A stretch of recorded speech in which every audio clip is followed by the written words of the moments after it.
Hey,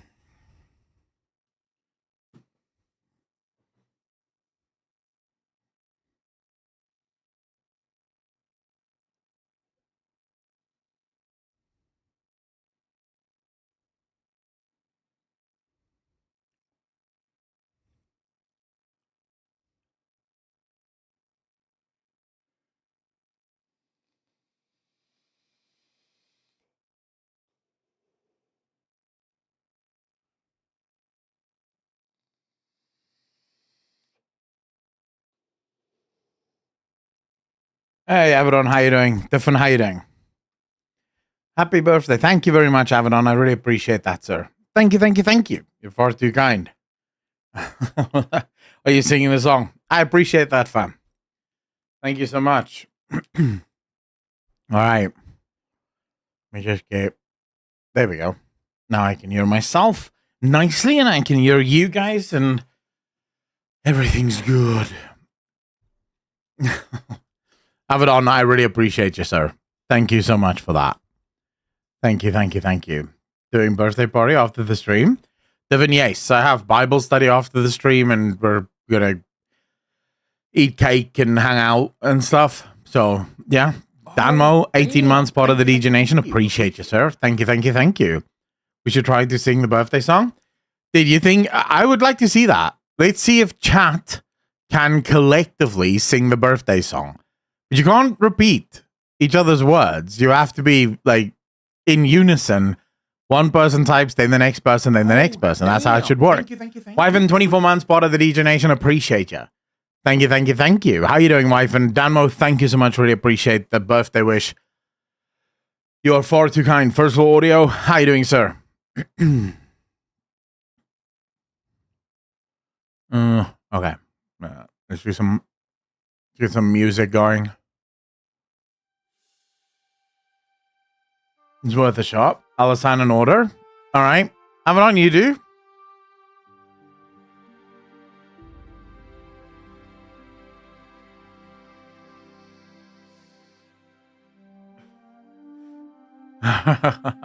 This is going to be a train smash.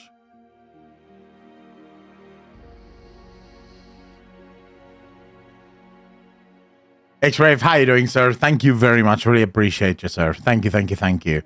Hello, fam. Happy birthday. Kiki, thank you very much. Really appreciate that. It's your birthday. Well, happy birthday to you. Thank you, thank you, thank you. I appreciate that, sir. Thank you so much. Courtney, how you doing? I had to swing by to wish you a happy 40th. You're almost as old as me now, dude. Thank you very much. I appreciate that. I don't feel old, though. I don't know when that happened. Bye, Ark. How you doing, sir? Thank you very much. Really appreciate that. So, Epic Thulu, I know someone at church asked me what's my favorite cake, and that's carrot cake. So I know there's going to be a carrot cake. In terms of what I bought a chocolate ganache cake, and I bought I think it's called a millionaire's cake. I think it's called a chocolate millionaire's cake or something like that.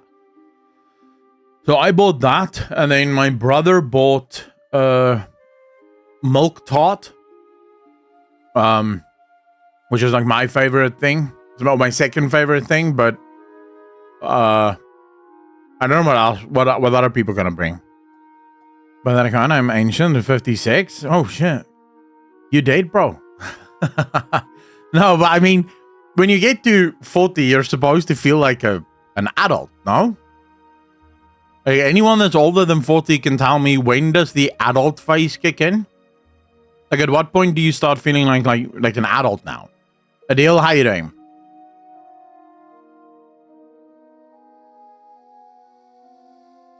Drumming Firebat, thank you very much. I appreciate that. You're from the ZA Cape Town? Adil, you're from Cape Town as well? Nice. Sky Tides, how you doing? Thank you very much. Really appreciate that. David, how you doing, sir? Thank you, thank you, thank you. I appreciate it. Been really enjoying your content while working. Hey, very happy to provide you guys with content and enjoyment and all the rest of it. I'm glad that you guys like it. Stay in a villa in Cape Town. Are you from Cape Town originally, Adil? Or did you move here from somewhere else? At such age, I'm a big kid. That's what I feel like. I feel like I'm still 21, quite frankly. Doesn't feel like I'm old yet. No, I'm kind of wondering, when does that even happen? If it even happens. I'm not built to suck your dick. Happy birthday, Echo. Buy yourself a nice warm coffee. Thank you so much, sir. Really appreciate it. Thank you, Pyark, with the $10. Very much appreciate that, sir. 5.6 million rand mansion in Villa Cost, and it's beautiful. Wow, congratulations. In the mid-20s or early 30s, I don't know. I don't feel it too. I guess I skipped it. Thought you were late 20s. Something Firebat. Yeah, apparently I look young. Mine stopped at age 20. Dej, how you doing? Thank you very much. I appreciate that. Kiki, I'll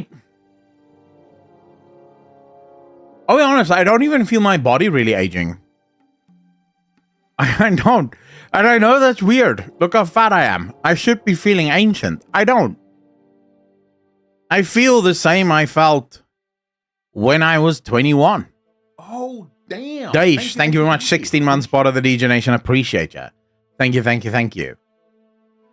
But I must say, it might be because, remember, I spent most of my life in an office. I've never done like hard manual labor or anything to that effect, right? So I know if you do hard manual labor, you probably get banged up a lot more, and your body probably shows your age a lot more.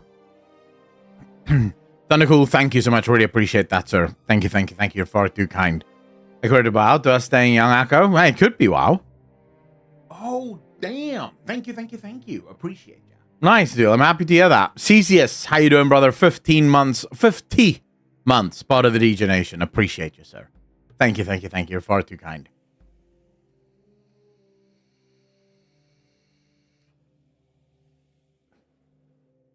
Yeah, that's actually maybe the thing. I've never shoveled snow in my life. We don't have snow here. Trust me, I would love snow. I think having snow every single year would be fantastic. I personally think most of you people that have snow complain for no reason. I think you guys are just crying about bullshit when in reality, you should be thankful. You get to have snow, bro. Like, do you have any idea how magical that is? Like, you guys actually get a white Christmas. We don't have that here. We get a bloody Sunday Christmas. Like as hot and as sunny as is possible. Oh, shit. What just happened there? Wifing with the 5 months. Oh, 5 gifted sub, actually, I should say. Sorry, completely confused. To suck your dick. Happy birthday, Echo. Thank you so much. I really appreciate the $5 and the 5 community subs. Can we get some hearts in chat, ladies and gentlemen? Hearts in chat. I really appreciate you guys. Thank you. You're far too kind. Need to move to South Africa. Hey, you're welcome. It's an amazing country, except for the fact you don't have snow on your birthday. You see, if I lived in Europe now, I would have snow on my birthday.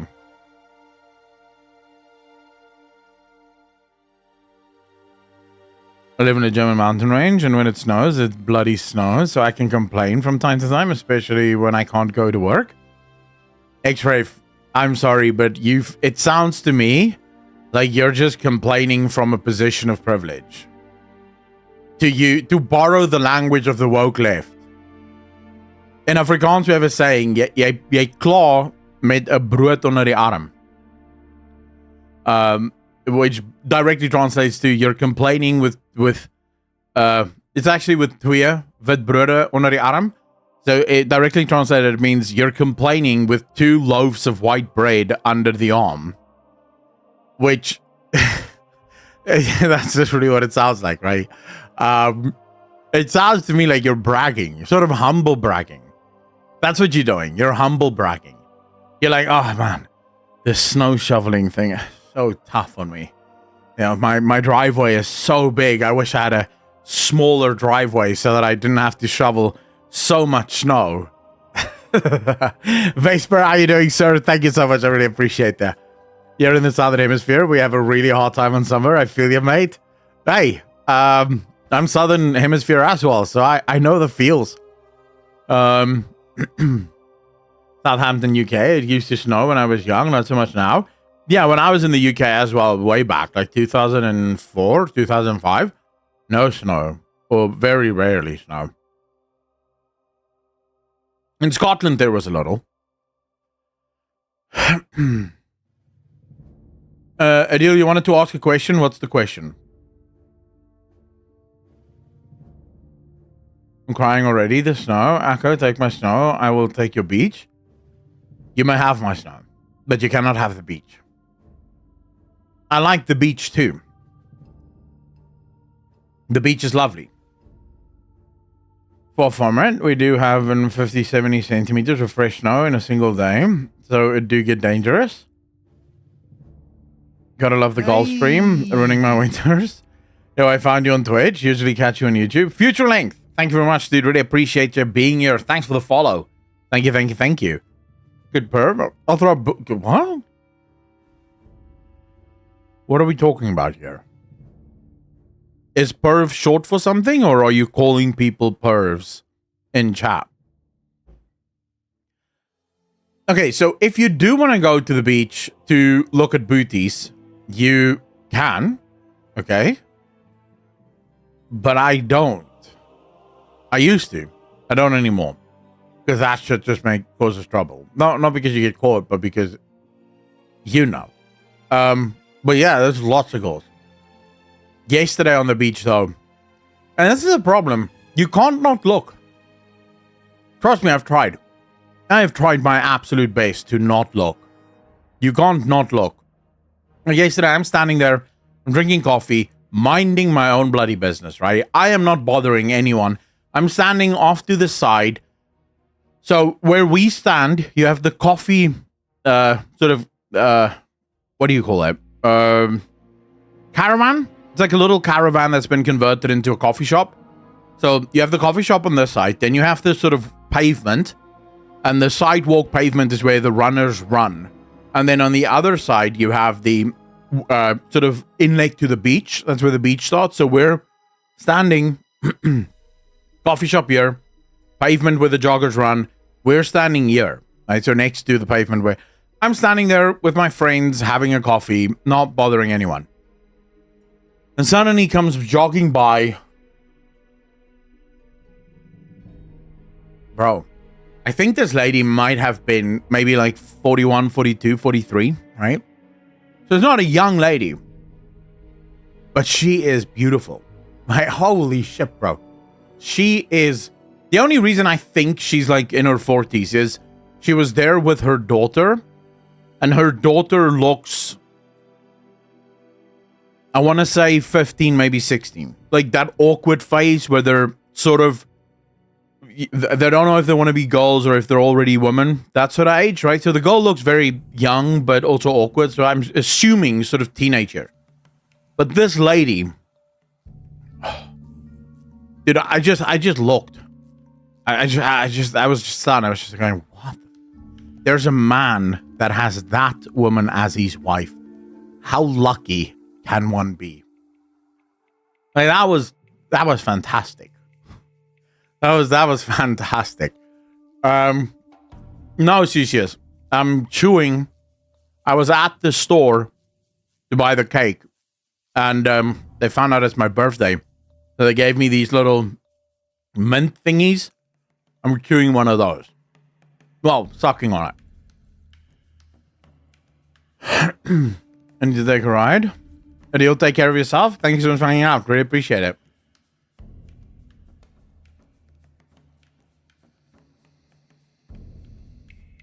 You're still working on your game, Accolon? I'm still writing it, yeah. Don, how you doing, sir? Thank you very much, Future Length. Really appreciate that. Thank you. Asilian, how you doing, bro? Titanborn, how you doing? Thank you, Asilian, for the happy birthday. Really appreciate you. Smash T shouted you out. I did. Me and Smash has been DMing a bit. I'm trying to... He wants some information, so I'm trying to find out if it's okay for me to share the information with him. So yeah, no, I'm aware. And it wasn't... I found out very weirdly.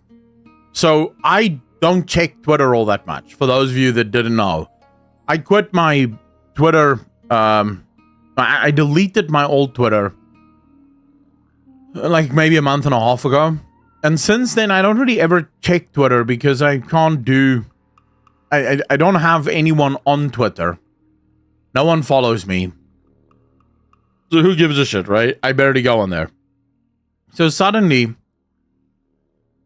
yesterday midday, just after the stream actually, I go on Twitter and I see Smash DM me and he's like, is it okay if I write an article about your video and also cover your video in the live stream?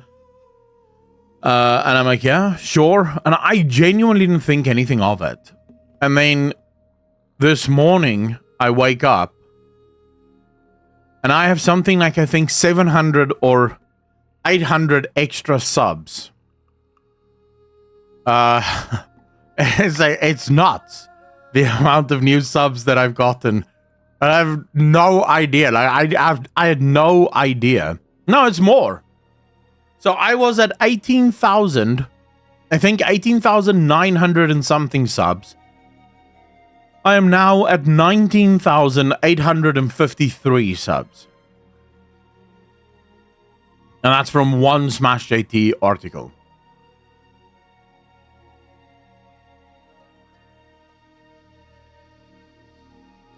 Gordine, thank you very much. I appreciate that. And PCR, thank you very much. I appreciate that. I'm trying my best. I hope you guys... I'm glad you guys enjoyed, actually.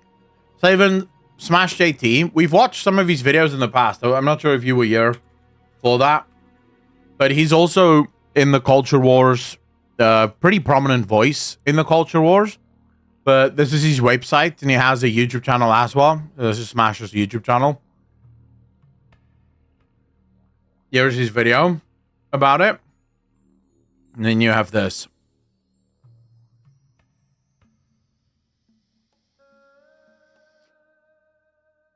Goals replace Eurogamer. Very good goal. I'll support that. I think that's a very good goal. Yeah. Does he write everything himself, or does he have people that help him write? Because if he writes everything himself, that is phenomenal work.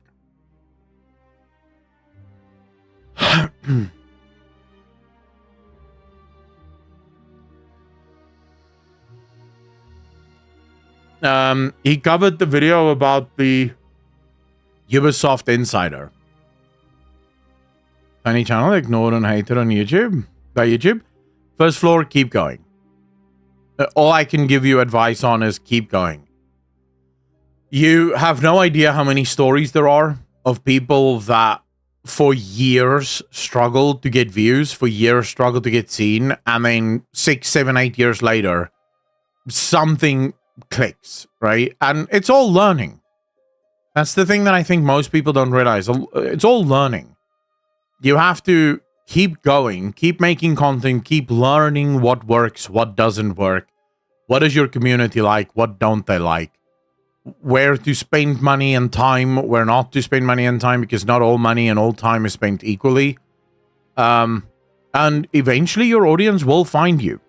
Think about it this way. If you have friends IRL, even if it is just one, that means that there is someone in this world that enjoys your company. Thank you. Guaranteed, there's going to be more people in this world that enjoy your company. Guaranteed. Right? So please don't worry. Don't worry too much about it. Just keep going. Moki, how you doing? Pantera Guy, how you doing? Thank you so much to both of you for the birthday wishes. And I wish you happy birthday earlier. Savan, I appreciate the birthday wish. Thank you. Tekla, thank you for the birthday wish. Thank you, sir. You're far too kind.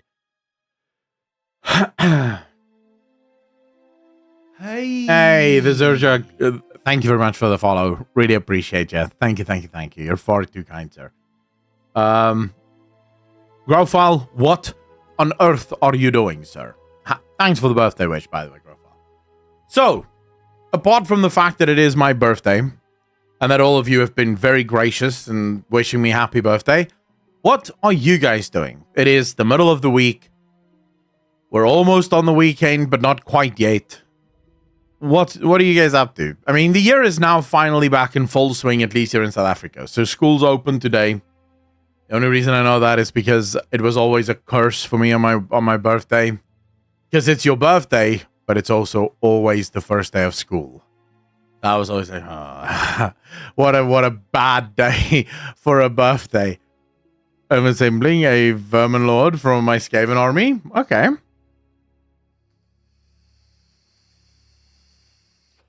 Oh, the Zujar. Yeah, well, hey, having the dream is at least half of the game, right? You have to have the dream at least. Try Planetstorm, understood. I was shit at it. Time to practice. Been sick, well, 2 weeks. Thyroid autoimmune crash. Finding alternative money making. Oh, Cody, I'm so sorry to hear that. School's actually destroyed traffic this morning. Damn. Wow. I can imagine eating some pizza. What pizza? Just finished bingo chatting with BF. Bingo chatting. Roaming what? Face Crit, how you doing? Thank you so much. I really appreciate that. Your base years are yet to come. Just got to work and I get to watch you while I work. Hey, very happy to have you here, sir. Thank you very much. Dark Scream, how you doing? P. Dudley, how you doing, sir? Johnny, how you doing? Wrapping an Alice 5.2, 5.3 engine. Party face. Thank you so much. Really appreciate that. Thank you. Oh, shit. I've missed some things here. Seymour, thank you so much for the 13 months part of the membership over on YouTube. I really appreciate you. And then, of course, Michael with the 100. SEK? Is that Swedish crowns, I want to say? I don't know. But thank you for the money. I really appreciate that, sir. Thank you. You're far too kind. Polax, how you doing, bro? Thanks for the happy birthdays. Really appreciate you. I'm trying. I'm all right. Happy birthday, bro. Darkstream, thank you very much. Really appreciate it. I was about to take a nap, but since you were here, may as well watch. Hey, I'm happy for you to fall asleep while I'm talking, Wyfern, if that works for you. There's probably a comma in that sentence. In what sentence? It's not a dream, man. The houses here are cheap. I can buy a livable good house with 40 to 50k, and 80% of that can be paid by government money. Where are you? What country are you in?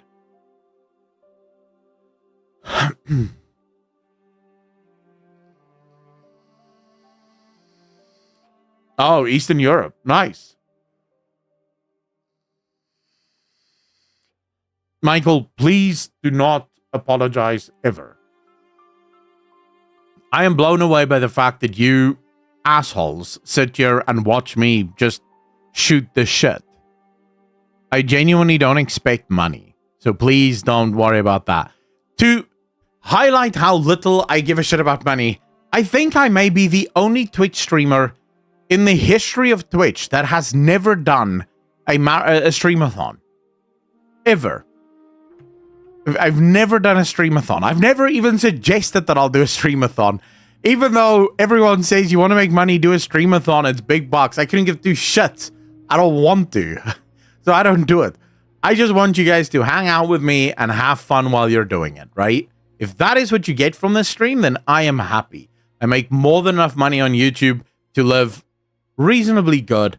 I don't care about the money here. I'm here to hang out with you guys. So please do not apologize. I'm very happy to have you guys here. Person, how you doing? Yet when we donate, it says I'll do anything for money. Yeah, but that's only to get you to give me your cash. And then when you ask for anything, I don't do it. Danmo, I will take a raid Shadowlands, Shadow Legends, Shadowlands, probably equally shit actually. I'll take a raid Shadow Legends endorsement when I am like literally about to hit the streets. I'll accept some money from Raid Shadow Legends.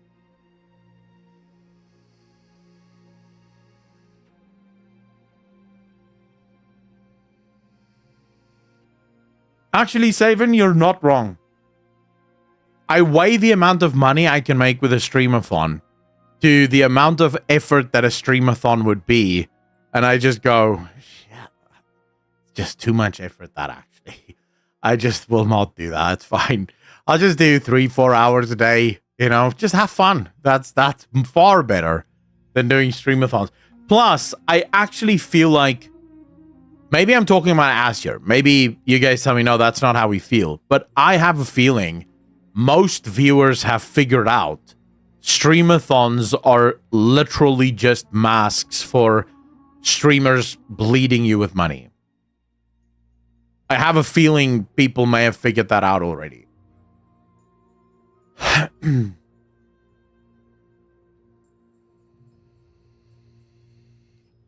Thundercool, I used to do React content, and we still react from time to time, but very rarely. I might react... What? I think we've done maybe 3 or 4 reacts in the last 6 months. So I'll react if it's a very interesting topic, and it's something that chat really wants to know about. Of the React topics that I've done, I haven't uploaded any of them to YouTube. Mainly not because I don't have a problem with React content. I want to be clear about that. I used to do React content. I can tell you it's a lot more work than people think it is. It's not just sitting back and profiting off of other people's work. You have to know what you're talking about if you're going to do React content, and obviously you know what you talk about because you read a lot, you research a lot, you make sure that you are knowledgeable on the things that you're talking about. I just find I don't like it. I get very bored because once you start with React content, you get viewers that want React content. So they come into the stream expecting React content. And then after a while, your entire stream is just one big React stream. And to me, that's boring. I'm here because I want to hang out with chat, because I want to talk to chat, because I want to get your opinions on shit. Instead, I spend 6 hours watching other people's content, commenting on their videos, and I don't have time to talk to chat. And I got to a point, we were doing Warhammer Reacts, and I got to a point where I was just like, I can't do this anymore. I genuinely cannot do this anymore. I hate my streams. I don't like it. I don't like going live because I know from the minute I'm live, there's going to be just a stream of videos that I have to watch. And I don't want to do that, right? So I just stopped that. I was like, no, I'll make content on my own, and then I'll hang out with chat. Courtney, I can tell you as someone that had a React channel, it's not as lazy as people think. It's not as hard work as someone who actually sits and makes the videos. I can tell you that as well, because I also actually make videos, right? So there is a lot more work that goes into actually making the video. But if you think about React channels that actually make money, so you think about, for example, Asmongold. Asmongold knows what he's talking about, hence why the reactions work. If Asmongold didn't know what he was talking about, the reacts would probably not have been nearly as successful. But because he reads a lot and he tries to keep up with what is happening in the gaming industry, he can actually react.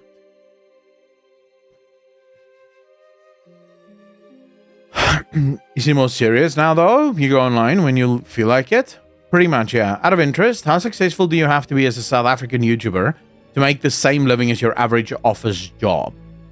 Future length, I've been living... I won't say I've been living like a king, because I absolutely have not, but I've been able to pay all of my bills, do pretty much everything I wanted to do. And the last, let's say, 6 months or so, I've been making around, let's say, just over $1,000 a month. I'm a rich bitch now. 22 Chad, really appreciate you, sir. Thank you so much for the 5 community subs. Really appreciate that. Thank you, thank you, thank you. Okay, it's not totally true. I probably make around closer to like $1,500, $1,600 a month, because I make just over 1,000 on YouTube, and then Twitch is usually between like $400, $500. So I'd say if you earned $2,000 a month, you'd live like a king. You'd live well. Well, like a king probably a stretch. you'd live well. You'd be able to afford everything you wanted to afford. Can I get some hearts in chat, ladies and gentlemen? 22 chat just gifted cash.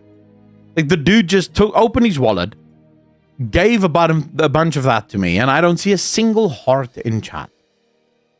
You bastards. You guys are so snobbish. You're just like, well, that's expected. 22 chat, I appreciate you, sir. Thank you. Wish you could donate if it's only that much. Wait, how you doing, sir?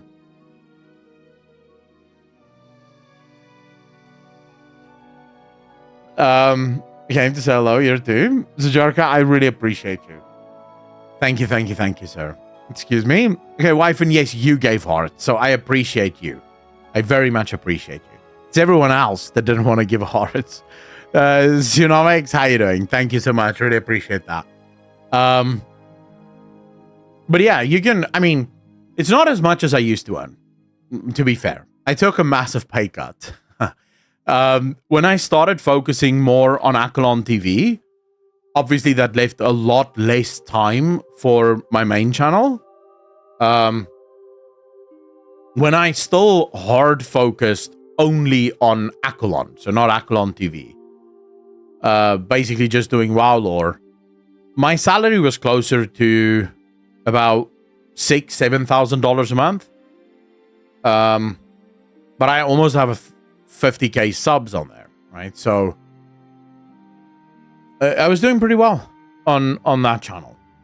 So obviously when I decided I want to do Akalon TV a bit more, I want to focus on that as well, that meant I had to kind of split my attention between the two. So I did take a giant pay cut on Akalon, but like on the full. The other one as well. I'm lucky insofar as I've never really cared about money. That's been my saving grace. I've never been someone that really cares about being rich. I'm happy just with, like, as long as I can live, I'm happy. But I appreciate the belief. I appreciate the belief. You were featured in a Smash article, TB. I'm aware. I appreciate that very much. 20 hearts or extra? Oh shit. You want me to pay you to type hearts in chat? Well, that's a shift of the streamer-viewer relationship. That's what I'm trying to do, work towards, what I like doing, but doing really good at it. I'm not going to pretend being poor is easy. No, I think anyone that pretends being poor is easy is just lying, right? You are just lying. Being poor significantly impacts your life. But being poor also teaches you a lot, if you're willing to learn. And this is something I didn't quite understand until a few months ago. Because I kept, like, I was a bit frustrated at the fact that I'm not really making that much money. Until I realized, wait, this might be because you need to learn something. You know, God wants to teach you something, and you're not listening. And I won't go into what it was, but I definitely did learn a lot. There was a lot that I had to learn that I didn't want to learn. Mega T Blaster, thank you so much. Really appreciate that. Thank you, sir. Back on level 40. If you can learn 100% riding now. Yeah, now that I'm too old to ride.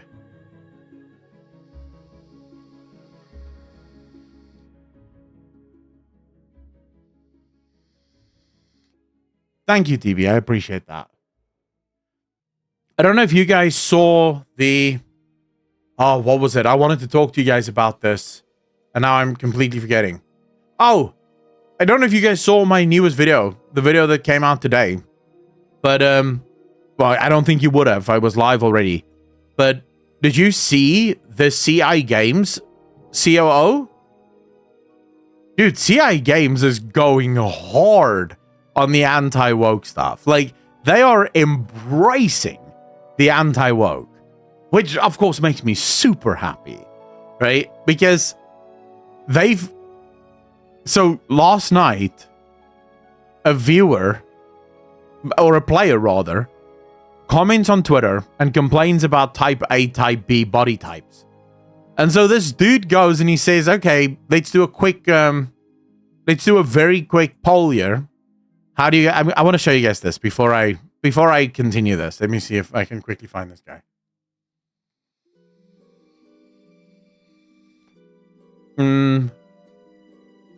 Okay, so there you have it, right? So he goes and he pays this. In a medieval fantasy action RPG experience, what do you prefer to choose between? We will follow the final result. Now this starts, you can watch my video to see exactly how it starts because I go through all of this, right? Look at that. 83.3% of people prefer male to female. Of course, 88% of people prefer male and female because that's what's normal, right? The 8.4%, of course, there's always gonna be crazy people. These are what we call the village idiots, right? They used to be few, now they're many because they're on X, but they're still actually kind of few. What's amazing is they're actually doing it. They're removing body type A and B from their game, and they're making it male and female. And this is the guy from the Lords of the Fallen. Damazal, how you doing?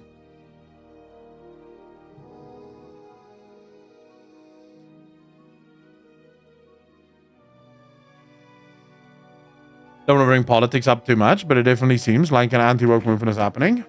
Baseburst, so I embrace politics. You can talk about politics as much as you want here. I have no problems with that. I ask one thing. Whether you are on the left or on the right, you need to be open to debate, right? So if you're going to say something and someone in chat doesn't agree with you, you have to be able to back up your point by being open to debate. Be open to having the discussion. Don't just scream words at people. Don't just scream people down. Like, actually listen. You know, listen, pay attention. Maybe you learn something. Maybe you learn that you're wrong. For those of you that don't know, I have a podcast that I do. I'm not trying to plug the podcast, but also I am kind of. It's called Mythic Banter. I do this podcast with a man named Rurikon. Don't know if you guys know him. Some of you will. I know my viewers know him, right? Like all-time viewers know exactly who he is. Rurikon is a Monster Hunter content creator. He doesn't give a crap about politics in video games. A few months ago, I want to say 6 months ago now, we got together and we said, hey, let's do a podcast. Let's see how this goes. Now, he knew that I am very much a political YouTuber, and I knew that he isn't. So you get this sort of really fun back and forth, because he's not quite as sensitive as I am to the woke stuff. So whenever I have problems that I feel is part of the woke bullshit, he doesn't always agree with that. So it opens up for a really fun conversation from two different people coming from two different positions. That's sort of all I ask for. Dreneman, 5 gifted subs. Really appreciate you. Thank you. You're far too kind. Can we get some hearts in chat, ladies and gentlemen? Hearts in chat. Thank you. I'm just a bit careful now for a good while. If you say the wrong thing, you get witch hunted. So on this channel, you will never get witch hunted. I do not go after people for anything. I don't cancel people for shit. I welcome conversation. The only time I will probably remove your chat is if it's going to get me banned. Because sadly, I still have to play by Twitch's rules. If I didn't have to play by Twitch's rules, trust me, I wouldn't.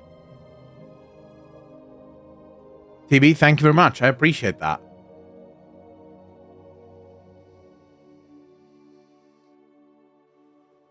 Aldavos, how you doing? Thank you so much. I appreciate that. Grofal, stop begging. Grofal, you're a little shit, bro. Every single time. Look at that. You shouldn't help him. Don't encourage this kind of behavior. Like, Grofal is a little bitch. He will do this the whole time. The whole time, people giving out gifted subs. Man, I'm dodging these gifted subs like a pro. And then he complains about the ads. And then one of you feel guilty about it. And then you gift him a sub. And then he does this next month again. You should ignore him. That's how we deal with Grofal on this channel. Grofal, I still love you though, bro.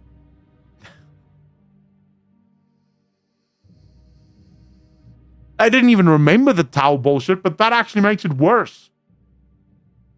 You guys should genuinely not give him money. He's a little Tau bitch. Like, imagine liking the Tau.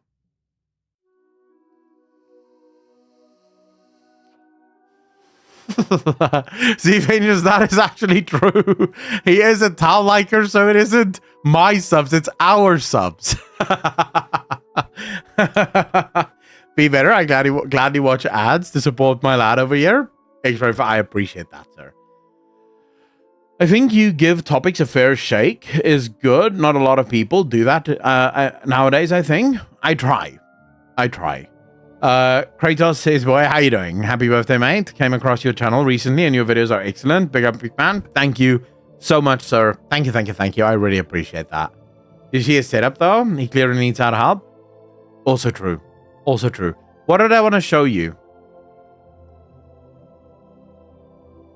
Chat, I was about to show you guys something and then I got interrupted.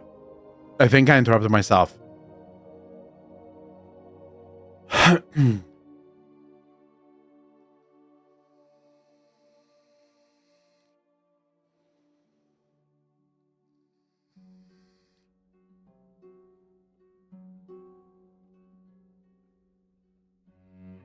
Yeah, it's the AB stuff, but there was something specific I wanted to...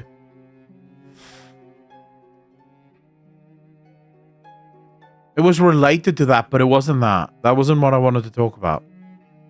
What flavor vape you got? Just wondering. Ultravaz, so flavor is...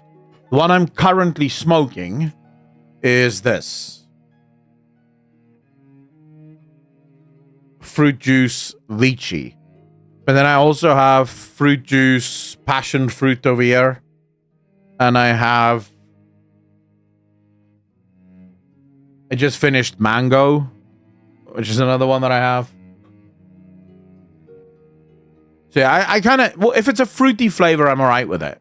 I don't like the dessert flavors. They suck.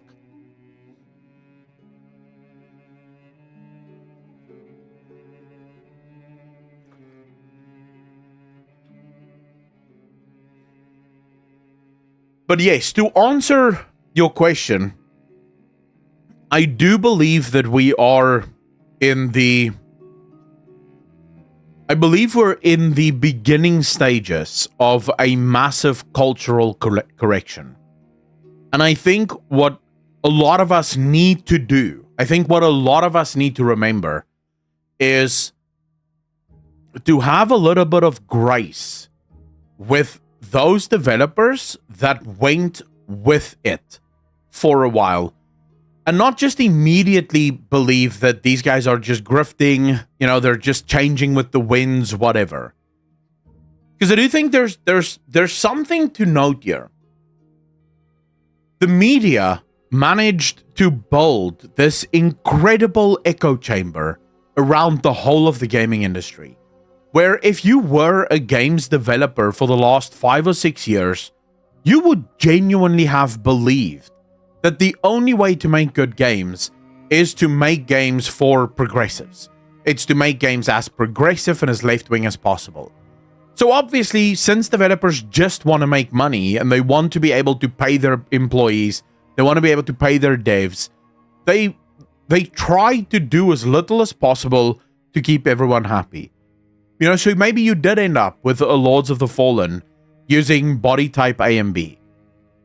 Right? And maybe you do get a couple of studios out there that maybe added pronouns to their game because they thought, well, we don't really... I'm saying they may have done that. I'm not saying they did do that. But maybe you do have companies that added pronouns thinking, well, we don't really want to make a woke game. What's the least woke thing we can do that still makes them go, okay, fine, this game is good. They'll play it, you know, without getting cancelled for being right-wing or whatever. Because remember, these days, if you don't add all of the progressive shit, you're right-wing automatically.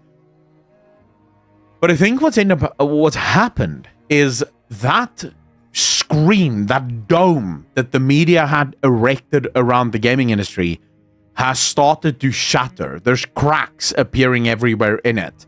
There's a giant Dragon Age the Veilguard crack, and there's a giant Dustborn crack, and there's a this crack, and a that crack, and a this crack, and a that crack.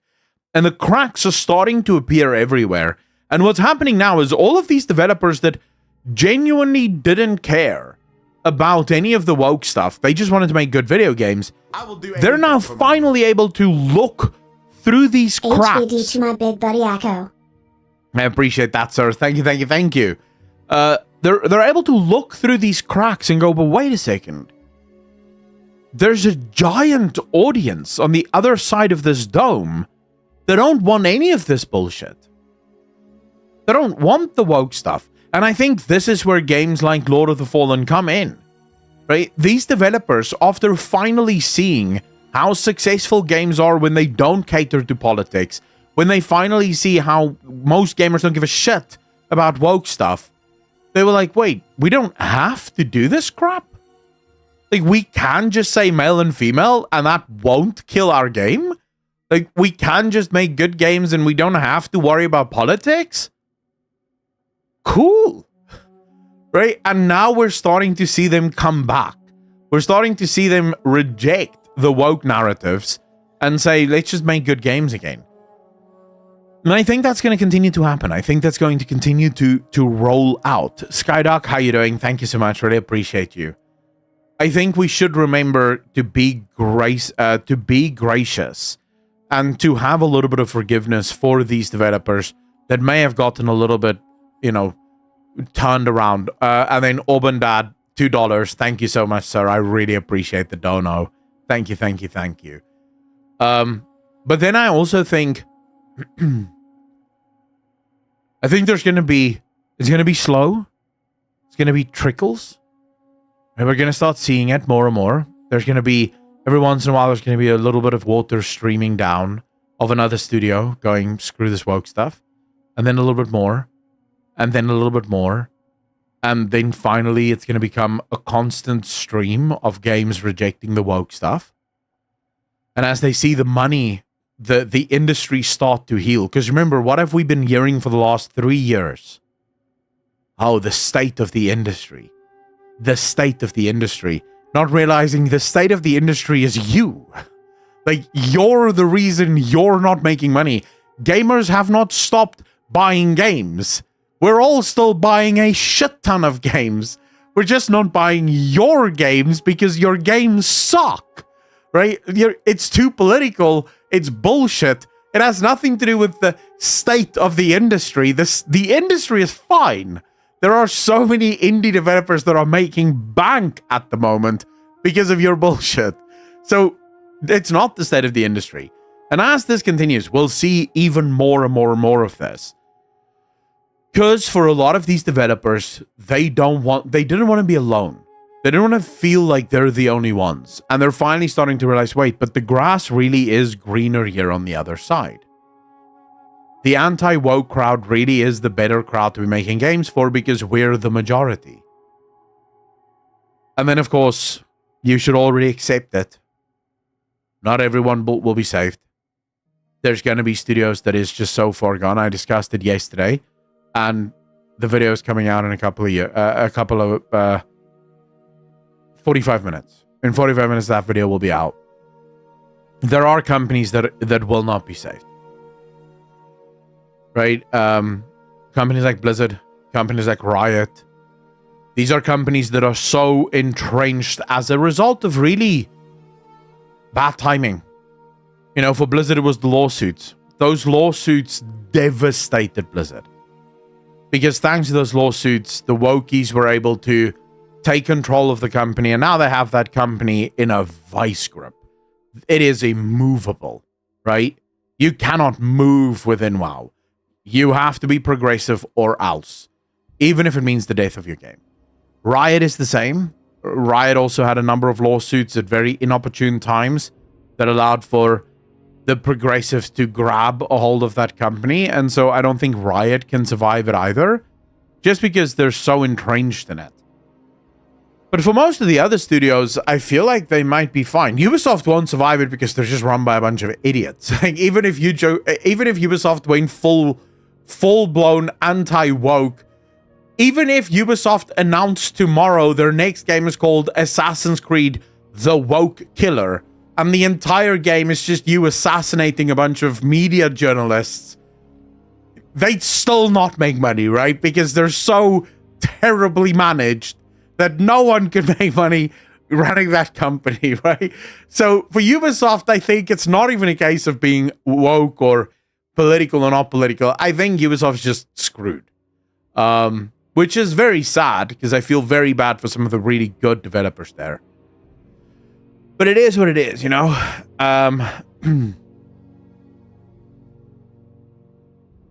Star Wars shows say there are more of us. Yeah, well, they think so. With Rivan, how you doing?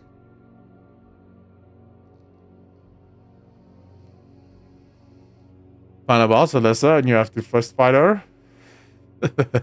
I think Concord should be a look into what happens if those activist companies keep the course.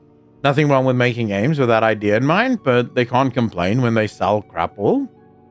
Yeah, I just don't think... if you listen to all of the reasons they give for why Concord failed, they still haven't figured it out. They have no idea why Concord failed.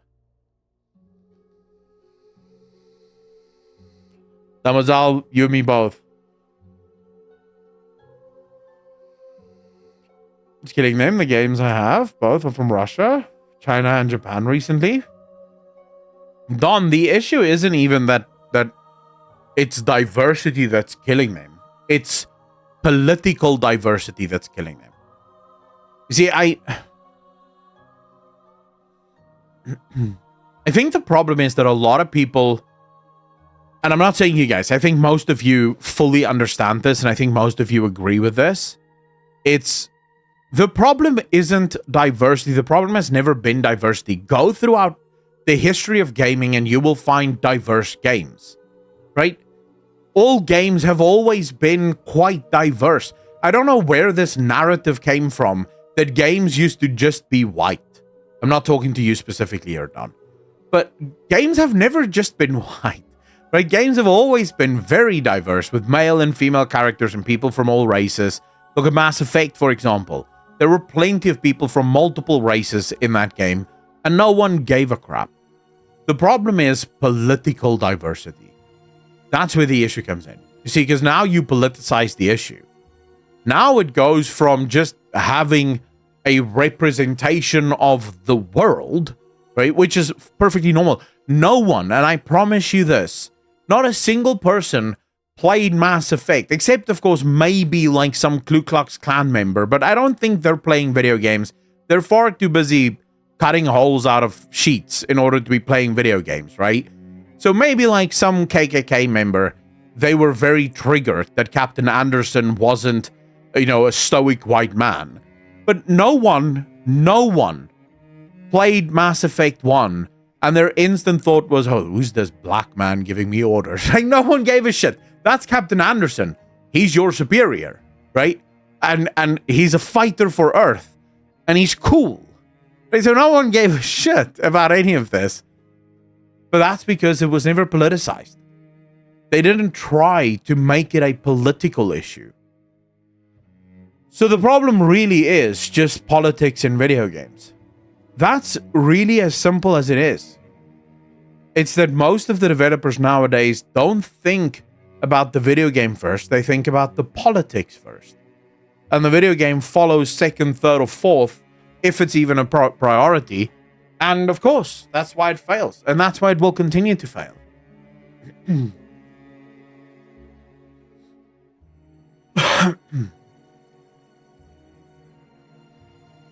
What do you mean they're backtracking with Batman?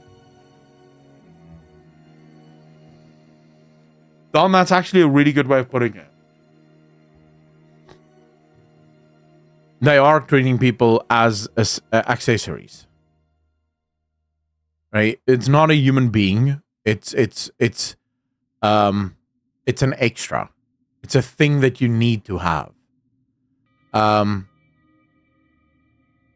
mean, it's so annoying. It really is. It's so exhausting having to debate the wokies and the far left on this issue, because it's like, it should be obvious that when you make everything about someone's skin color, that is super racist. No, like that is the most obvious form of racism. If race is the only thing you see, then you are racist. And yet, somehow they've managed to make it that no, if you don't see race, you're the racist. We that only see race, we're not the racist. We're the good guys. It's like, oh, okay. Well, some Austrian painter somewhere would be proud of your worldviews. Digimark, thank you very much. Really appreciate you, sir. Show that Batman did not die, but a clone of Batman? Oh, okay.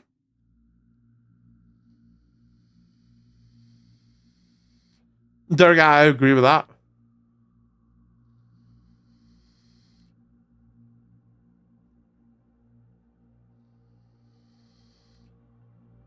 Race shouldn't even come into the conversation. People have actual redeeming characteristics. Snibbles, I wonder how many of you, now be honest here, chat.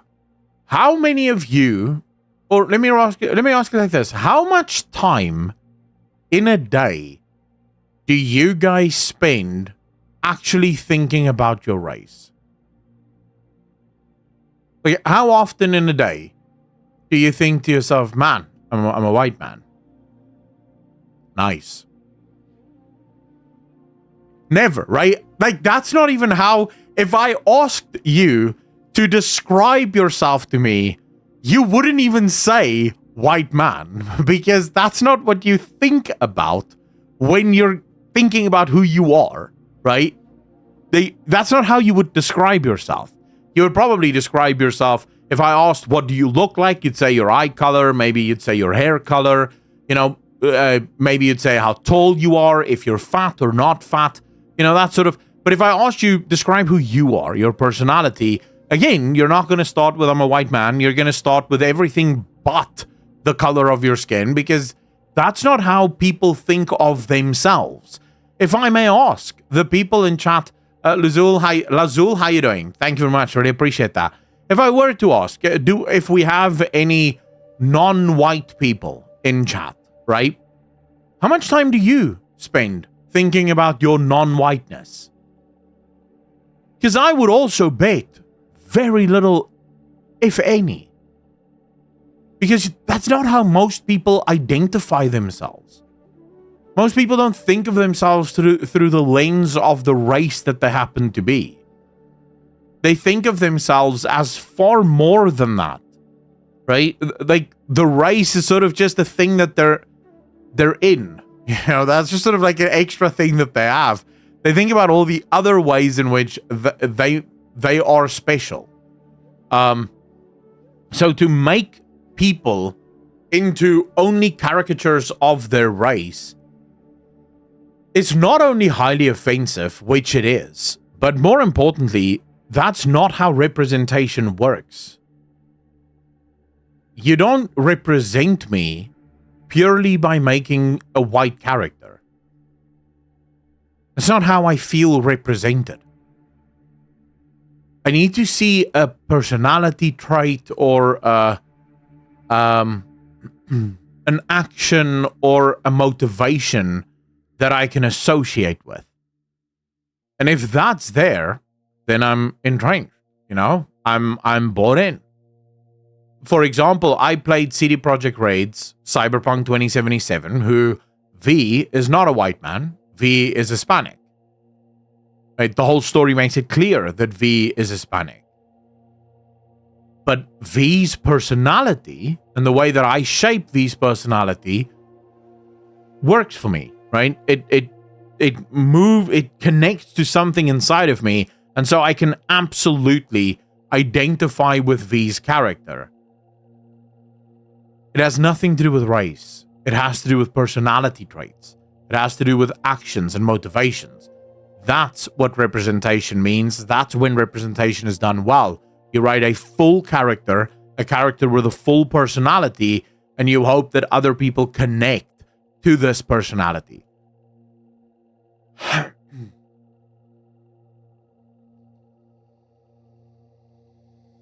TV, that's true. David, how you doing, bro?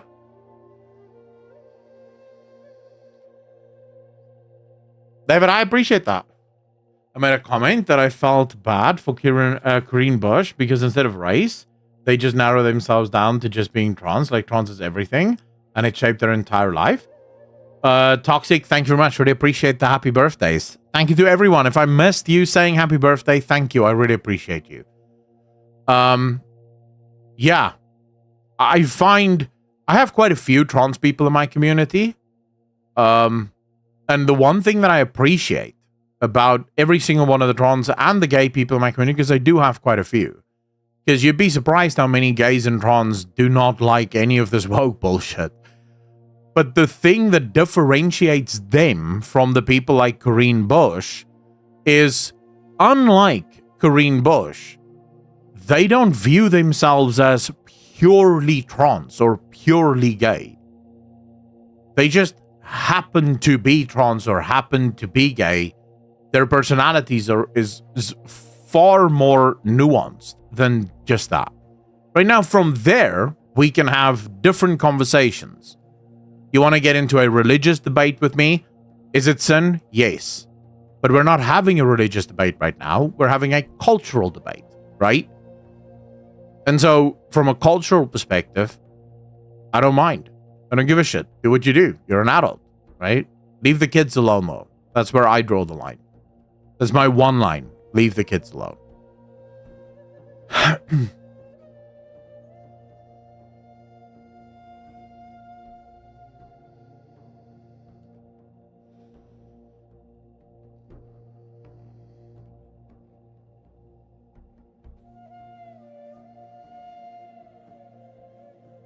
Enderby Cat, what are you talking about? I have no idea what we're talking about there. How much time do you give Activision Blizzard? Don, Marlene, how you doing? It's so difficult to really... it's difficult to predict, right? Because companies like Blizzard have a lot of money. So they could probably stick around for quite a while. But I do think, look, if the World Soul Saga does not get successful fast, I think Blizzard might be in trouble. Bunkerella, how you doing? I think about this stuff so little, I usually forget I'm technically part of the LGBT team. Maureen, I find that most people do. I have a brother that's gay, and I don't think he's ever brought up the fact that he's gay in any argument or any conversation.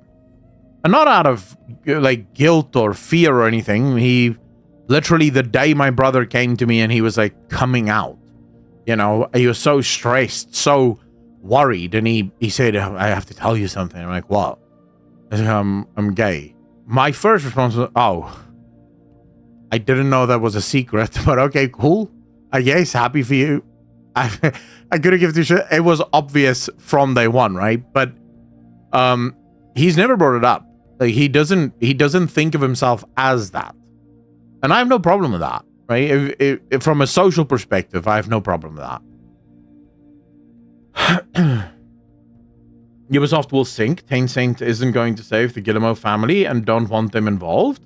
Activision Blizzard will lay off more dead weight, BioWare, Obsidian, or ESG factories. I think so too. I think... I don't know. I think Blizzard will definitely lay off more people. The question is more, will they be able to figure out why they're laying off so many people?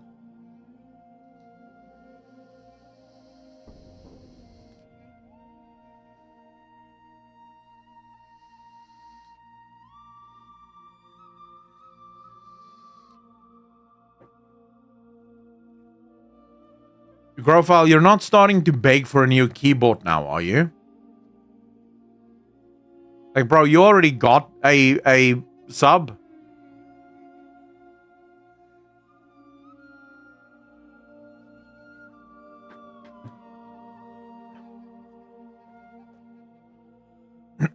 Just for it, I can't get the letter anymore.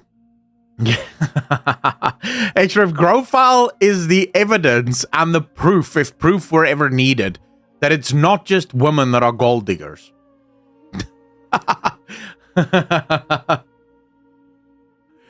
All it takes is one impartial analyst to see who is producing and who's there for checkboxes. Is that simple? Yeah, but the problem is I know a couple of, so I know maybe a little bit more than most people, but I know a couple of developers that work on Blizzard, or specifically work on World of Warcraft and work at Blizzard. And I can tell you, I was blocked by all of them, but prior to being blocked, I've had conversations with them. They are very woke. And I'm talking about people that's been with the company for a while. These are not new developers. Blizzard have gotten rid of any and all developers that are not woke. And they have only retained the woke ones. I would be surprised. I'm not saying that it's impossible, but I would be surprised if there are like many non-woke developers left at Blizzard. I would be mega surprised. Here's your friend. How you doing, sir? Noticing aloud? I wonder how many pretend to keep their job.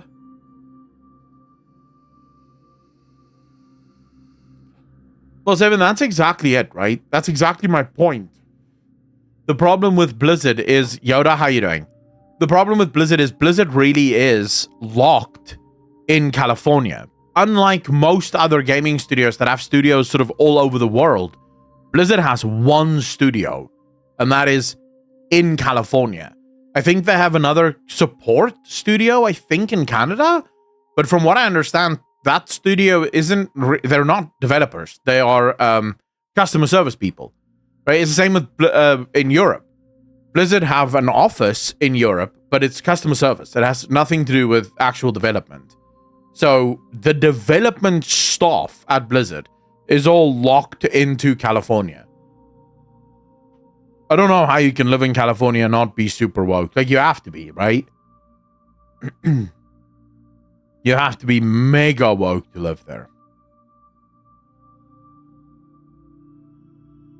Why do you think the devs for Warframe isn't woke? I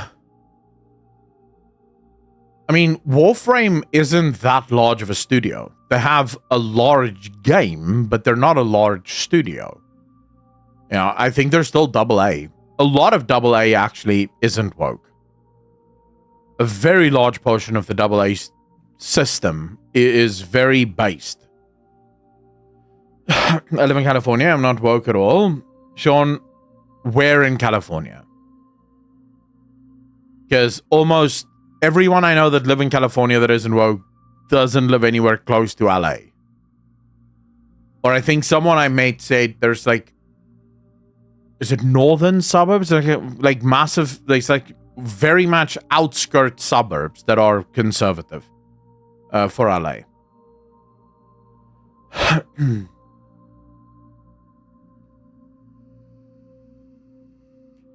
I think LA bums are...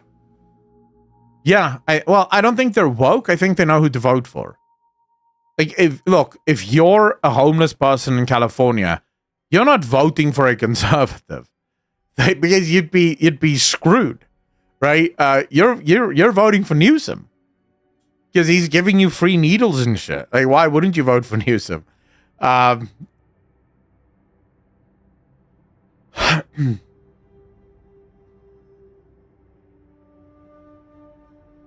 Obi-Wan, thank you very much. Really appreciate that. English translators for manga will be replaced. Don, so I spoke on Saturday. I had a conversation with...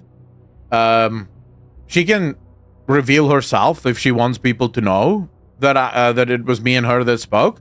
But I did have a conversation with someone that works in QA. And she pretty much said the same thing. The translators... there's a bunch of problems. It's not translators, it's localization. The localization teams, the Japanese specifically, are starting to catch on. They're starting to realize that there's a bunch of woke people changing their stories.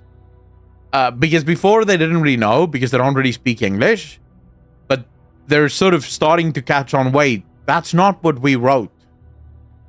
Like, that's not how we wrote the story. So there might actually be a point where they say, enough. We're no longer working with localization. I don't know if you guys saw when the story first broke. So there's a localization girl who bragged about some of the stories that she personally changed and removed because, you know, she wasn't going to allow that shit in her in her manga. Even though it's not her manga, she's just doing localization. And then when the manga guys started to catch on that they're changing the stories, she was one of the people that complained and said, I'm so afraid of losing my job.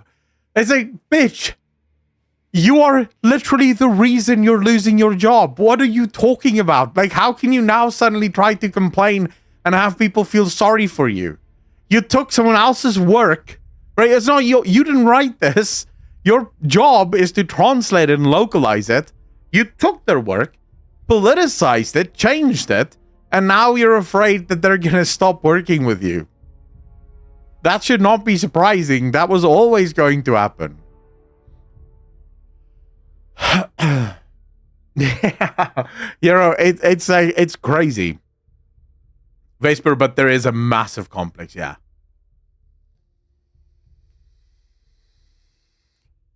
Yeah, I know I don't really cover manga, but I think I saw the video from Rave Says Desu. That's who I think I saw the video from. Because as you know, I don't read manga, so I won't cover it. Because I don't know the first thing about manga.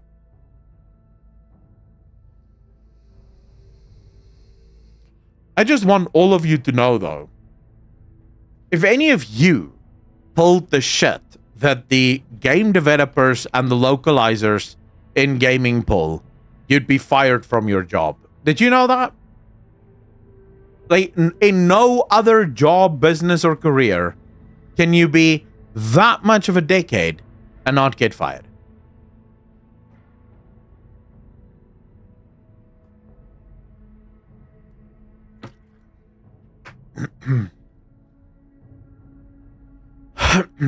It's kind of cool. Would I do a video about what? About manga? Not really, no. Because I don't watch it. Manga is the read one, right? Manga is... I don't know what the difference is. I don't read the comic books and shit from the East. And I don't watch anime. I know anime is the watch one. Manga is the read one, right? Yeah. I don't watch anime and I don't read manga. So... just today, for example, there was a massive story. I don't know if you guys saw it. I didn't cover it at all. Quickly, I'll share it with you now. I like doing these kind of stories sort of while live, but I won't ever make videos on it. But I had this entire video already made when I realized, wait, why the hell am I making this video? I don't even give a shit about this. But it's this story. It's Neil Gaiman, right? So, Neil Gaiman... has been accused now by multiple women for over the last year of sexual misconduct. He's done some very naughty little things. Of course, ladies and gentlemen, and to all of the women in chat, I want you to know, ladies in chat, this man is an absolute feminist warrior. He is absolutely front and center, all about the feminism. He is all about woman power and listening to women always and empowering women through art and literature and music and all the rest of it. And now, you know, so about a year ago, the first story started to come out from women. And only last week, for the first time, did the mainstream media start to catch on that, oh, wait, this guy really is bad. After all of these stories finally started to come out. Now, he has denied the allegations. There's some things I'm not one of those believe all women things. Because I think women are people, and as people lie. So I don't like to just believe all people. But I will say what was very interesting to me about some of the early sort of allegations, where there were like one that came out and then like 4 or 5 more that came out in like a short amount of time. Like, Oh no, 2 or 3 that came out in like a very short period of time. And they were all super similar. Like similar kind of stuff that happened, similar kind of things that he said. And it was close enough together and not widespread enough that I'm not sure if they were sort of feeding off of one another, right? But that could be. One saw it and then they started copying it and making up their own stories and just included things. But anyways, right? So now the latest 2 victims that came out and said that they were abused by this man. All I kept thinking while reading through all of this. Now, J.K. Rowling has actually also tweeted about this. So here he is, he for she, right? I just want to see, where's the J.K. Rowling? Here we go. It's this one. So J.K. Rowling came out and she basically alluded to the fact that the literacy crowd that had a hell of a lot to say about Harvey Weinstein before he was convicted has been strangely muted in its response to multiple accusations against Neil Gaiman from young women who'd never met, yet, as with Weinstein, tell remarkably similar stories.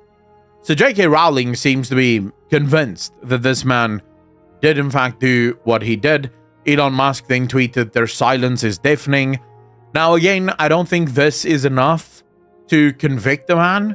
I will remind you all that Elon Musk actually thought that Johnny Depp was the bad guy in the trial between Amber Heard and Johnny Depp. So Elon Musk is not infallible, you know. But I will say there seems to be a lot of people that at least think Gaiman might be guilty. There's a lot of people that have met him that feel like he might have been creepy enough to have done it. What is just super interesting to me is that it is always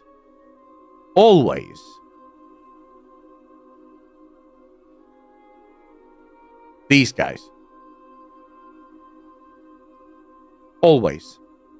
Ladies, if I am allowed to give you advice, if you meet a boy, no matter how nice he is, no matter, like, he'll probably not have a six-pack because he's most likely drinking soy milk and he's a raw vegan of some type. But if you meet a guy that's super nice, super cute, super amazing, the second he says to you that he is a male feminist, run the hell away. Chances are he's a creep. And most likely a bit of a predator. Just so you know. Just so you know. Most normal dudes, right? And I'm talking about the normal dudes that do not abuse women, do not try to mistreat women, are not feminists. I say that with all the respect in the world. I am not a feminist. I don't view myself as a feminist. I have no time for the feminist movement because I think the whole movement is predicated on a terrible mindset. And it's not necessarily the fault of feminists that mindset is as terrible. It's just my views are very different. And I can expand on that if someone wants to know why. But I think the whole movement sort of started from the wrong place. And even nowadays, it's just morphed into some nonsense. But I think even at the beginning, the movement started from the wrong place. Irish King, thank you so much. I really appreciate that. Have fun at work, man. American Native, how you doing? Still innocent until proven guilty? Yeah, of course. I'm not convicting him at all. I want to be very clear. I have no idea if Neil Gaiman is guilty or not. I have no idea. All I know is there's the accusations against him. And I'm not gonna lie, him being a male feminist kind of pushes me to believe it. Because every single time I see a dude that is all for woman power, they turn out to be creeps. He's the writer of American Gods and The Sandman and stuff, Othra.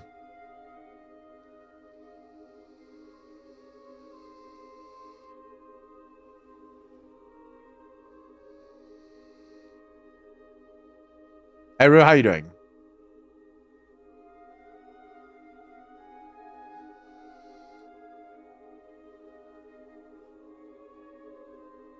Who's Coraline Wyfern? Oh, he wrote Coraline as well. Okay. I don't know him that well. I just know the story. I've sort of seen the story pop up every once in a while. Comes up somewhere.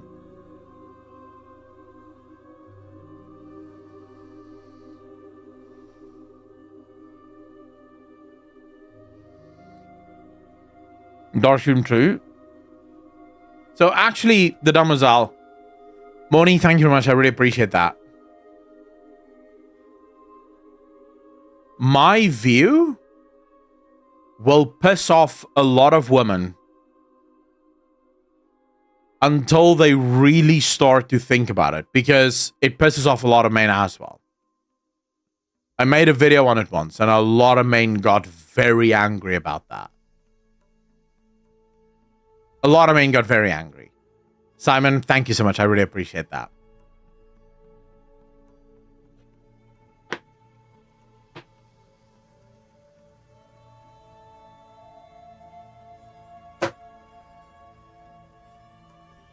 I can maintain that, and I agree with you.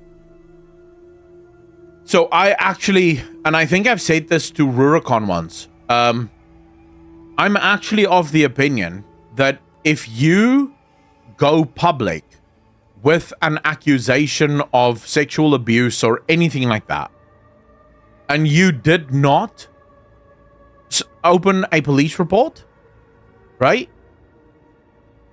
You should be guilty of criminality. They should instantly arrest you, and you should be tried for something. I don't know what. We need a law for that. But you should go to jail. I don't care what happens. The only time you should be allowed to go public with something like that is if you went to the police came back with there's nothing we can do, right? We couldn't find evidence, so we're not going to do anything. Then you can go public with it, because you did go through the correct channels. You did go to the police. You opened a case. Nothing happened with the case. Now you're going to the public as a sort of final try. Please help. This dude did this to me, and there's nothing I can do. My problem is, by allowing anyone to just go public, the court of public opinion is brutal. And you have so many people whose lives have been ruined as a result of just a single story. Just a single word can ruin your entire life. So yeah, I'm actually in favor of going public without first opening a case being a criminal offense. Why not? How are you doing? Thank you very much. I really appreciate the happy birthdays. Discovered you with MB. Good content and discussion with Rory. Have a nice day. Thank you very much, Sol. Really appreciate you.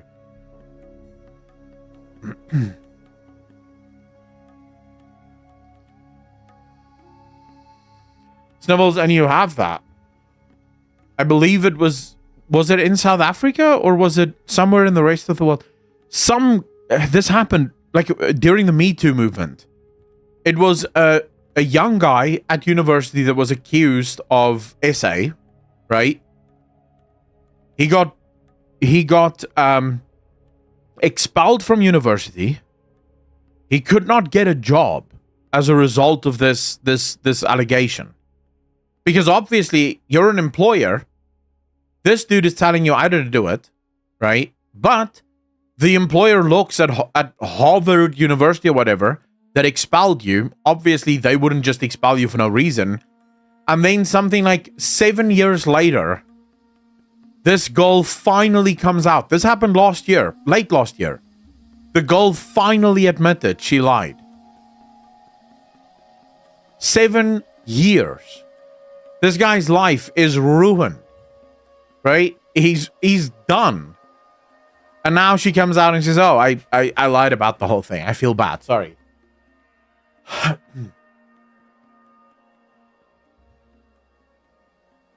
do believe that women who purposefully ruined someone who got jailed for many years deserves punishment. Oh, yeah.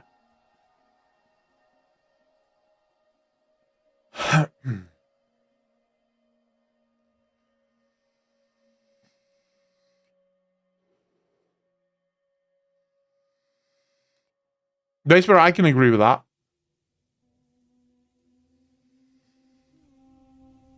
I saw that too. 22 chat. I think we might be talking about the same thing. Reads videos. How you doing, bro? No problem. On the day of judgment, he gets his rights. Even when we go to hell, not only main. Right? Yes, of course. But he doesn't have a guarantee of going to heaven either, right? We don't know who he is or what his heart is like. But, you know, fundamentally, justice needs to be served here on Earth as well. Actually, interesting question. You can only decide for one among of these. You can go seek for the Punisher, or you find lucky to find a Death Note and you use it yourself. I don't know what a Death Note is, but I can sort of guess. You can just use it and it'll kill someone, I guess. So all of the evidence shows that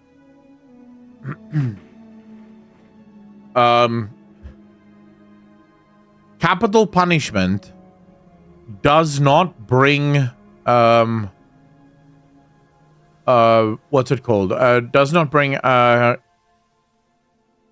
when someone is consoled, what's the word? Closure. Thank you. Yes.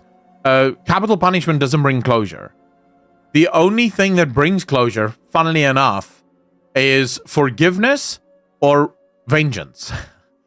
Like, if you kill the man that killed your daughter, for example, that is closure because you have exacted revenge.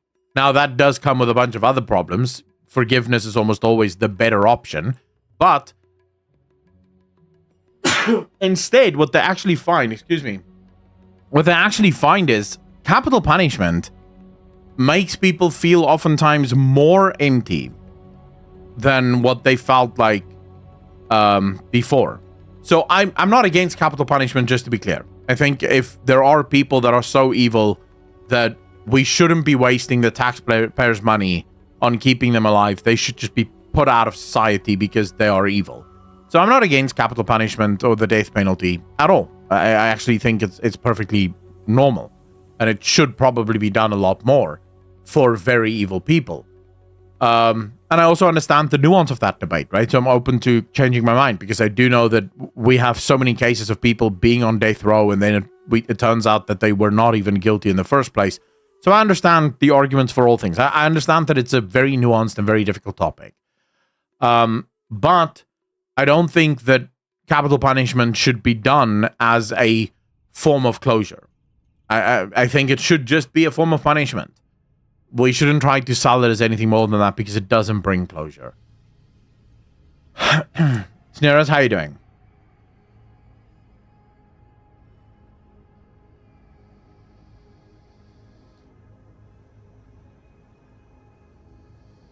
Sneeras, that is terrible.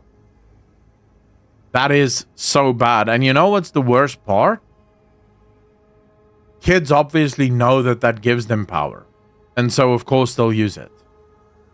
Mesharu, thank you so much. I really appreciate that. Thank you. Should close relatives of the victim be allowed to be the executioners then? Abiwar, I don't even think they should be allowed to be present at the execution.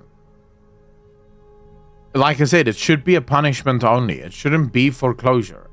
You want closure, find forgiveness in your heart. Find a way to forgive the person for what they've done. That's the only way you really get full closure without any side effects. You gotta run, boys. Have a great B-Day, Party Echo. See you in the next episode. Z Vengeance, take care of yourself, man. Thank you so much for hanging out. Really appreciate you, man. What kind of death penalty would you support? What execution methods? Oh, now we're opening a can of worms here. I'm probably gonna get banned after this. So I don't like the fact that criminals have more rights than normal people. I hate that. In almost every country in the world, the amount of rights that criminals have is insane. For example, there's countries where criminals can vote. It's like, what? How? This man purposefully had himself removed from society. He's not allowed to vote. Like, what are you talking about? I don't necessarily care about the human rights of criminals. you're a criminal, right? You gave up your human rights when you killed 7 people. So I'm not saying we should torture people. That's also very wrong. But I do not like the fact that they have as many rights as they do. And I also think that we're wasting a lot of money on stuff that is not needed. I think the death penalty should be the quickest and most painless way possible. Firing squad. That is really the quickest and most painless way. Firing squad, you get lit the fuck up, you go home. Everyone's happy, right? We don't need all of the hoo-ha and bullshit. Just take him out behind the shed and, end it.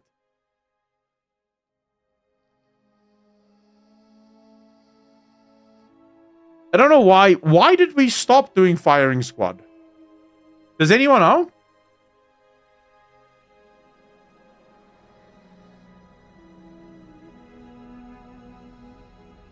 Barry, how you doing? Thank you so much. Really appreciate that. Human rights or something? Yeah, but why is firing squad a problem? Right? Because I get the electric chair, right? Because you oftentimes had people that suffered in the electric chair, especially if mistakes were made. So I kind of get the electric chair. Why we outlawed that. But firing squad was quite successful. It was very successful in getting the job done.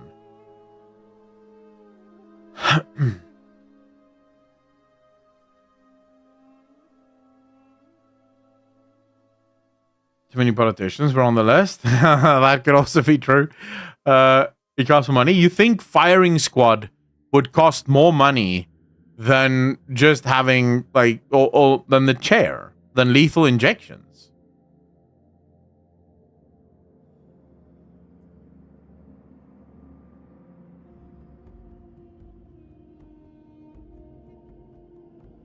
Whoa, wait.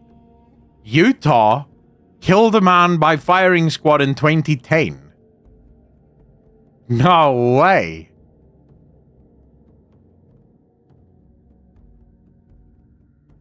Oh my god, we still use rope? Rope is actually pretty quick as well. People don't even realize it, but rope is actually quite quick.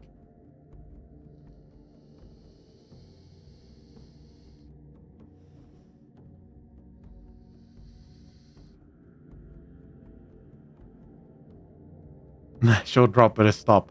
So the whole thing with most people don't, because most people think hanging, the death is asphyxiation, which it is not. Hanging is the break of the neck. And if the drop is right, it's instant.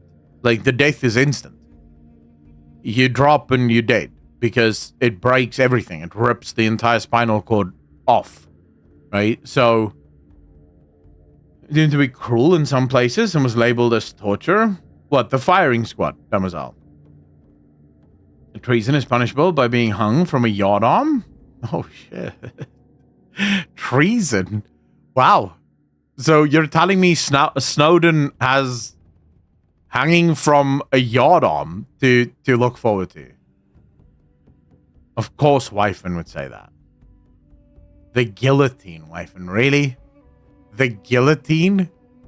Like, come on. Europe had enough of the guillotine for more than 20 lifetimes. Like, let's be real. That guillotine in some European countries did some work.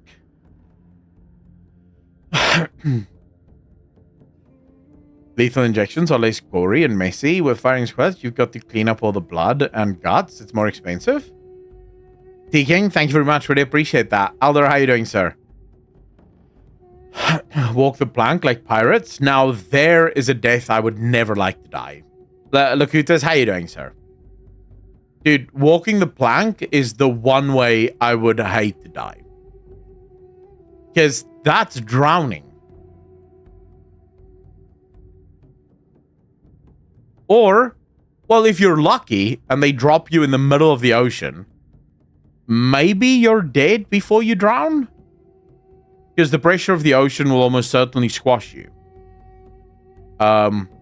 like way before you even drown. You'd be able to hold your breath long enough to, die before you drown. But I feel like if it's not that deep,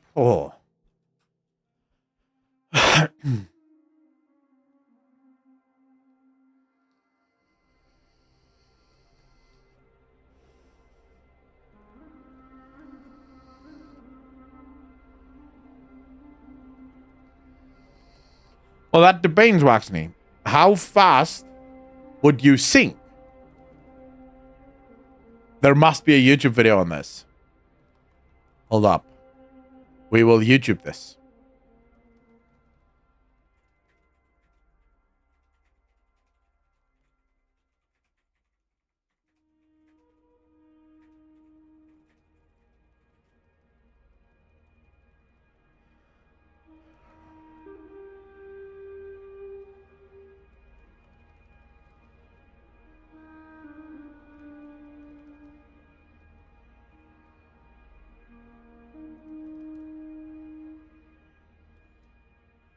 When you think about pirates, there are a few images that quickly come to mind. Buried treasure, bottles of rum, and of course, walking the plank. But did this ever actually happen? Ever since the 19th century, the idea of pirates making their enemies walk the plank as a form of execution has been extremely pervasive. While it wasn't nearly as common as fiction would lead us to believe, there are a handful of documented cases in which it was reported to have happened. Employed by both pirates and mutineers, captives would be tied up and blindfolded, often with cannonballs tied to their legs to help them sink. They would then be forced to walk off a wooden plank that was extended from the ship. There were a couple of reasons that this form of execution is believed to have been used. The first is that pirates are jerks, and the psychological torment of forcing someone to walk blindfolded to their death provided amusement during an otherwise monotonous voyage. The other reason was more practical. Piracy and mutiny were both serious crimes, but if a captive were to voluntarily walk the plank, it was believed this could at least spare them the charges for murder. When you think about pirates, there... But you're already dead then? Like what? Let's see here. Walking the plank. It's a phrase that has been closely associated with pirates for hundreds of years, lending itself to countless pop culture references, literature of historical fact and fiction, and even the name of this YouTube channel. But where does the phrase come from? Did pirates really make their captives walk the plank to a sure and grim, watery grave? Or I think like so. many other pieces of pirate culture, was it holed up from the depths of fiction over the years? In today's video, we will be giving you a rundown of exactly what this iconic pirate punishment involves. They're not answering my question. This isn't what I want to know. I want to know how fast you die from walking the plank.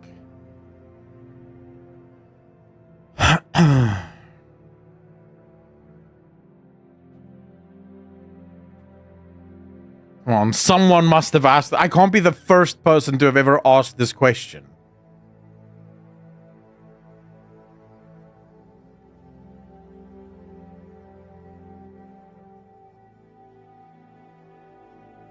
Dude, am I the first person ever to ask this question?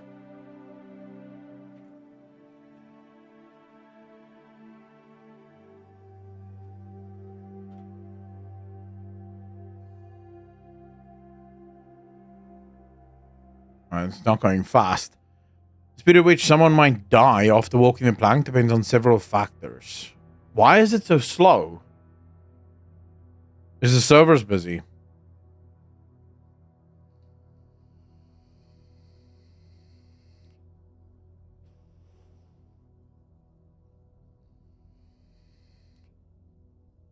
No, Moonwalker, that wouldn't help. Because we need to know basically how fast would you sink. Because if they dropped you in the middle of the ocean, there is a chance that you could sink fast enough to where the pressure would kill you.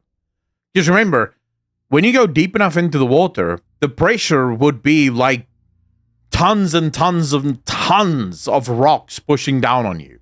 So it would most likely crush you as a result of that. So the question is sort of, what would come first? Would you drown first, or would that happen first? Now, of course, you'd still exhale, but at that point, you'd be crushed, so would it even matter? Depends on how heavy the chains and metals are on you, obviously. Also, to some extent, yes, but also no. Because there would be a point where you'd also reach equilibrium. Fast you descend versus how long people can hold breath. So I think the people can hold their breath the longest, something like 7 minutes. Okay, now that it's finally done its thing. The speed at which someone might die after walking the plank depends on several factors, including the person's swimming ability, water temperature, distance from shore, and whether they are injured or restrained. If the person cannot swim or is restrained, they could drown within 2 to 5 minutes. Panic and exhaustion could speed up this process. Cold water shock. If the water is very cold, below 15 degrees, the person might experience cold water shock. This can lead to hyperventilation, loss of muscle control, and cardiac arrest within a few minutes. Hypothermia in cold water, but not immediately fatal temperatures. Hypothermia can set in after 15... Okay, so this is an answering question. This is still not answering the question.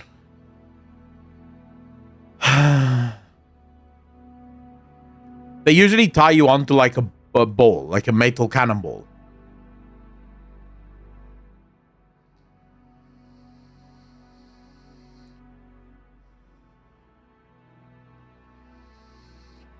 It's Oscar the Midgo. How you doing? Thank you so much, dude.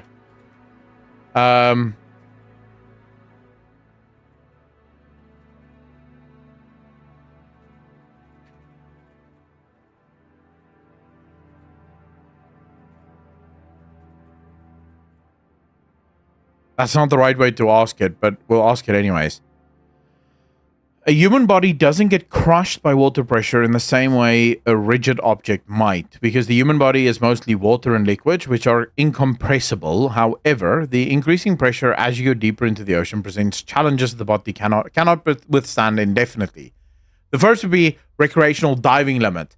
Most recreational divers stay within 40 meters, 130 feet. Between this, the risk of nitrogen... Okay, deeper dives with equipment, trained technical divers with specialized equipment can descend to depths of around 200 meters.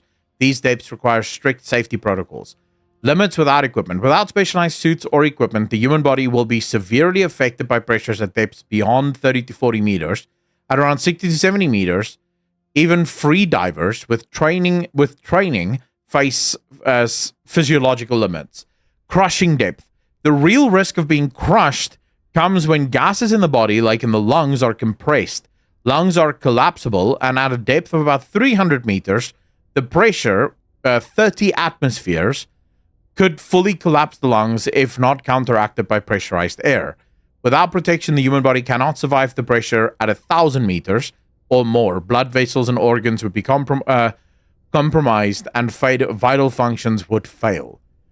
So it seems to be at the deepest part of the ocean, the Mariana Trench, about 11,000 meters or so, or 36,000 feet. Pressure reaches over 1,000 times atmospheric pressure. Humans cannot survive these conditions without advanced submersibles or specialized pressure suits. In short, the crushing depth without equipment is around 300 meters, and survival is impossible beyond that without protection. So... 300 meters. Now we have to figure out how fast would you sink?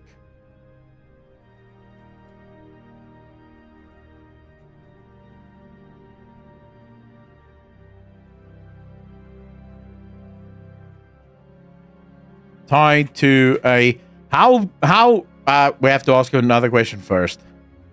What was the weight of an average cannonball?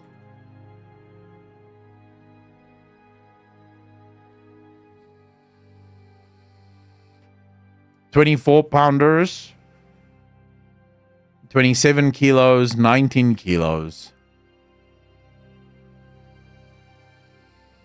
I think we're going on the 8.2 to 10. Let's say 10. So it's about a 10 kilogram. Okay. How fast would a human tied to a 10 kg cannonball sink into the ocean? The speed at which a human tied to a 10 kilogram cannonball would sink into the ocean depends on several... I hate when it says depends on... Stop saying depending. Okay, it depends on buoyancy. The human body is naturally buoyant due to air in the lungs and the composition of the body, fat and water. Tying a 10 kilogram cannonball will offset this buoyancy significantly, causing the body to sink. I know that.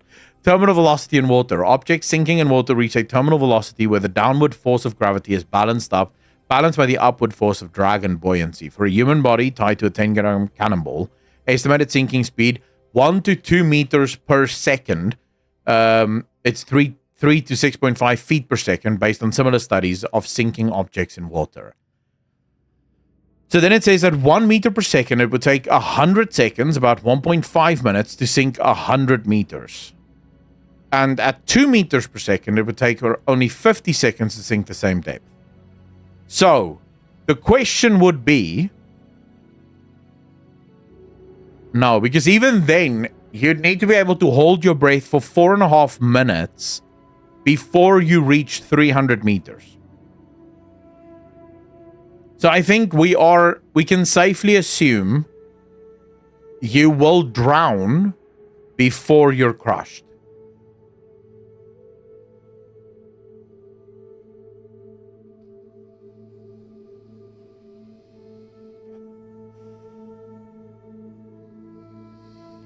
So those of you in chat that said that, you're correct. Unless you're very good at holding your breath, you would drown before you actually get crushed.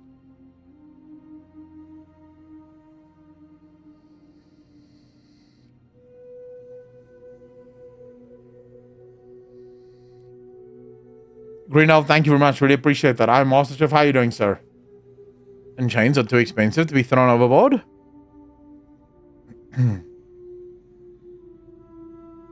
They're not weighed down with chains, and they only have their clothes. The purpose of this was that the pirate would drown just below the surface with the weight of their wet clothes. I mean, I guess that makes sense too, but they would be tied up, no?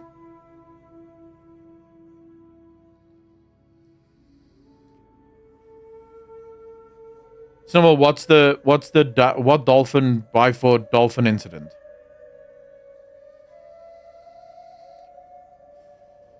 Oh, Damazal, this is one thing that you need to learn about this stream. There is very little control on where we go in this stream. Like, shit can get wild here. We can go into so many different directions with these streams. It's always fascinating. Roaming Firebat, thank you so much for trying out. Really appreciate you. Take care of yourself. And thank you so much for the birthday wishes. I really appreciate it. It's not always about the ooh.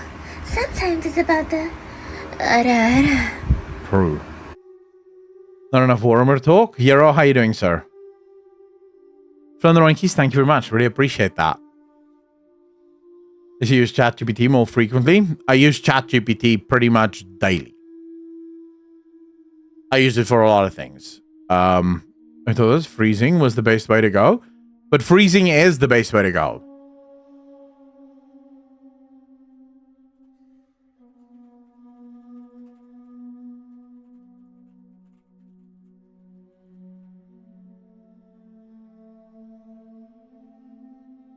No, I don't want to. Oh my.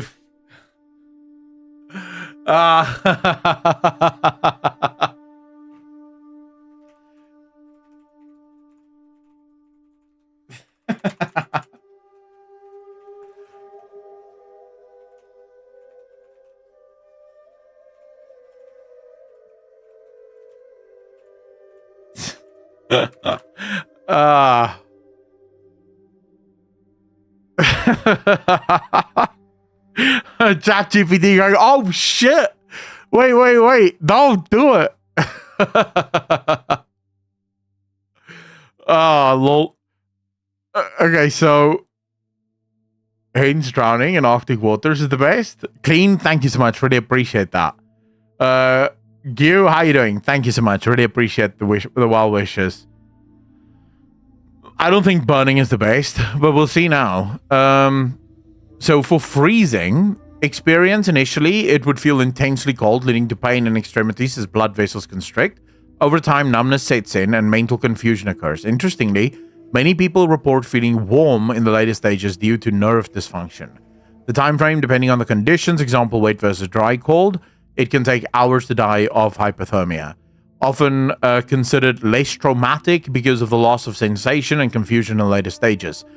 Burning is excruciatingly painful.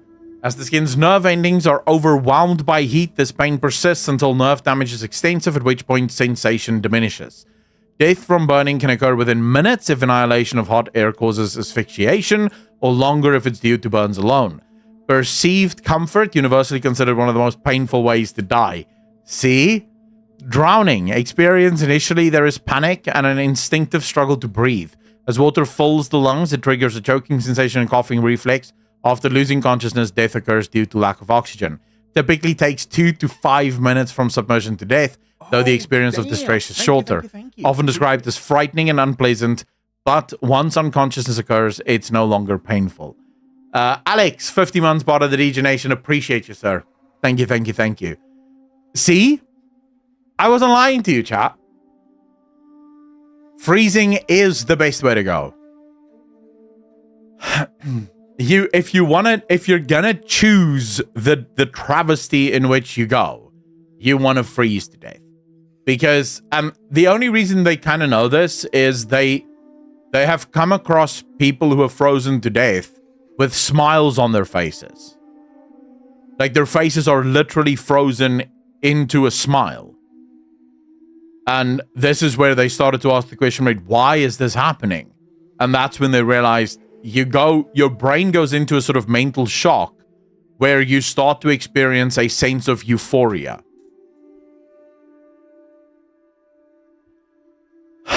I'll be honest, I'm not going to ask about drugs on a Twitch stream. What?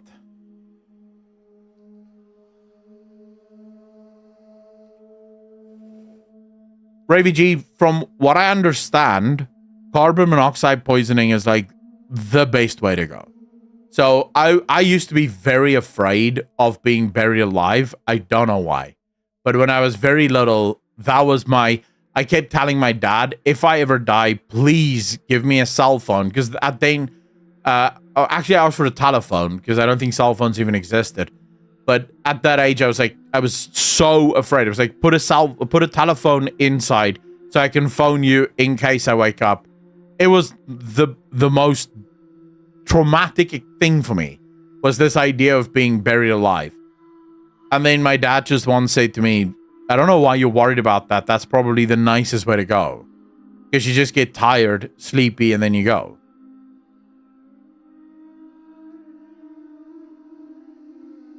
Snowballs, I don't even know if you can watch Twitch. You're buried quite deep, right? It's like 6 feet.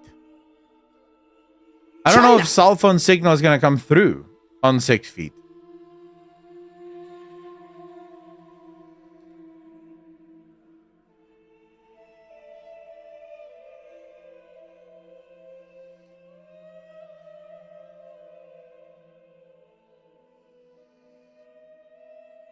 Yeah, or just give me a little bell. Just a little bell on top of my grave, just so I can ding ding ding ding ding ding ding ding ding ding ding ding ding. Just ring the shit out of that thing until someone comes to help.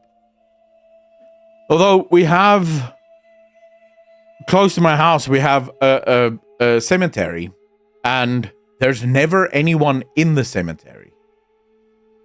So I don't even know if you are ringing the bell, would anyone even hear?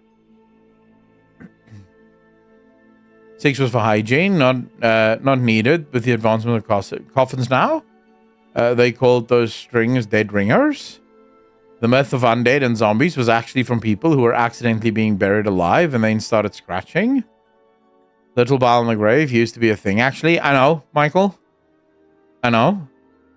I don't think so, Obi-Wan. Do you really think that...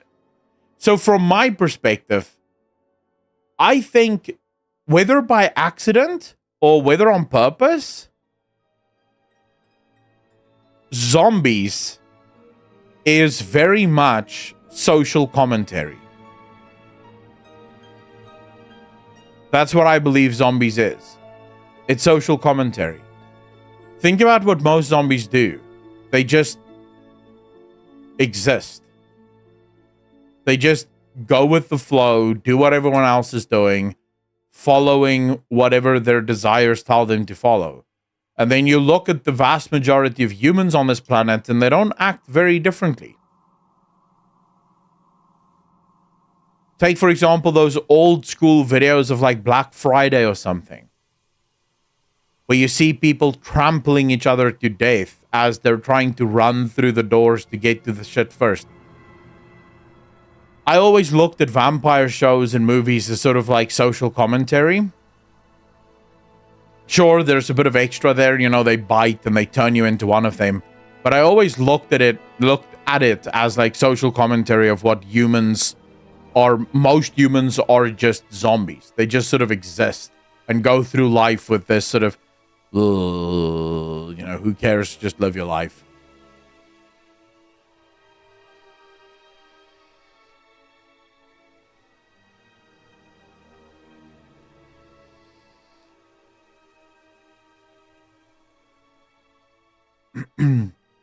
Another undead monsters were people who weren't buried properly or had some serious things unfinished in life. But it depends on the culture you're talking about. It varies. Okay, I have a question for chat. How many of you believe in ghosts? Do we have anyone in chat that actually believes in ghosts?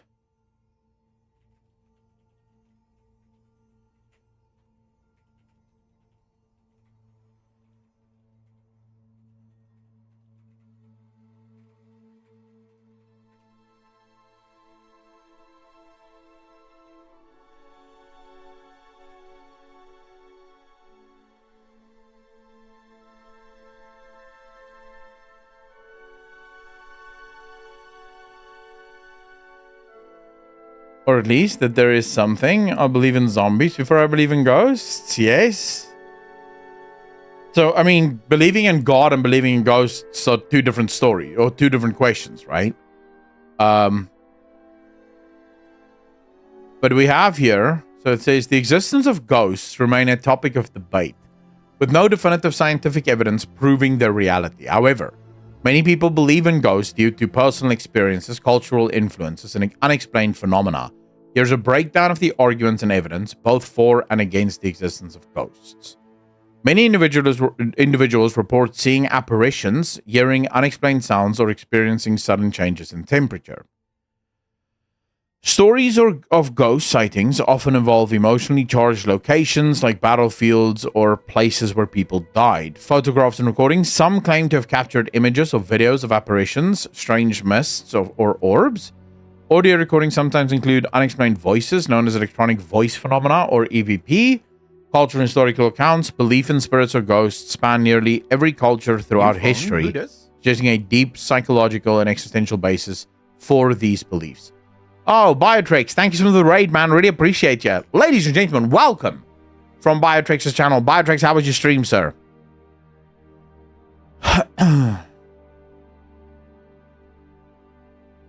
The spirit, when I was younger, experience took me more than any other experience in my life, aside from almost drowning. All right. Yeah, welcome to all of you. How was your stream, Biotrix? The paranormal scares me, oddly enough. I can't stand seeing that in horror movies. I am forever scarred by that Grudge movie. I thought I saw... Hey, Mush King, thank you so much for the follow. Really appreciate you. Welcome to the channel. Thank you, thank you, thank you. Been doing hella monster hunting. How's your lovely B-Day going? It's going well. Thank you so much for asking. It's going very well. Everyone's been super cool. So, really been having fun. And we're talking about ghosts and whether or not they're real. Experience of places that you see, but this is what bothers me. I have wanted to see or experience a ghost my entire life, and yet it has never happened to me. Ever. That annoys the living shit out of me. For all I know, it could have been an hallucination, so I'm 50-50. I mean, wait, what? Where did you see ghosts? I've had sleep paralysis, and if I didn't know what it was, I might have believed the ghost was around. That should feel more real when you start seeing those shadows and hearing voices. Oh, and I've tried. I'm very open to seeing it. I don't believe in it. I don't believe that ghosts are in fact real. But I'm open to the idea that they might be around. So I'll be happy to see one.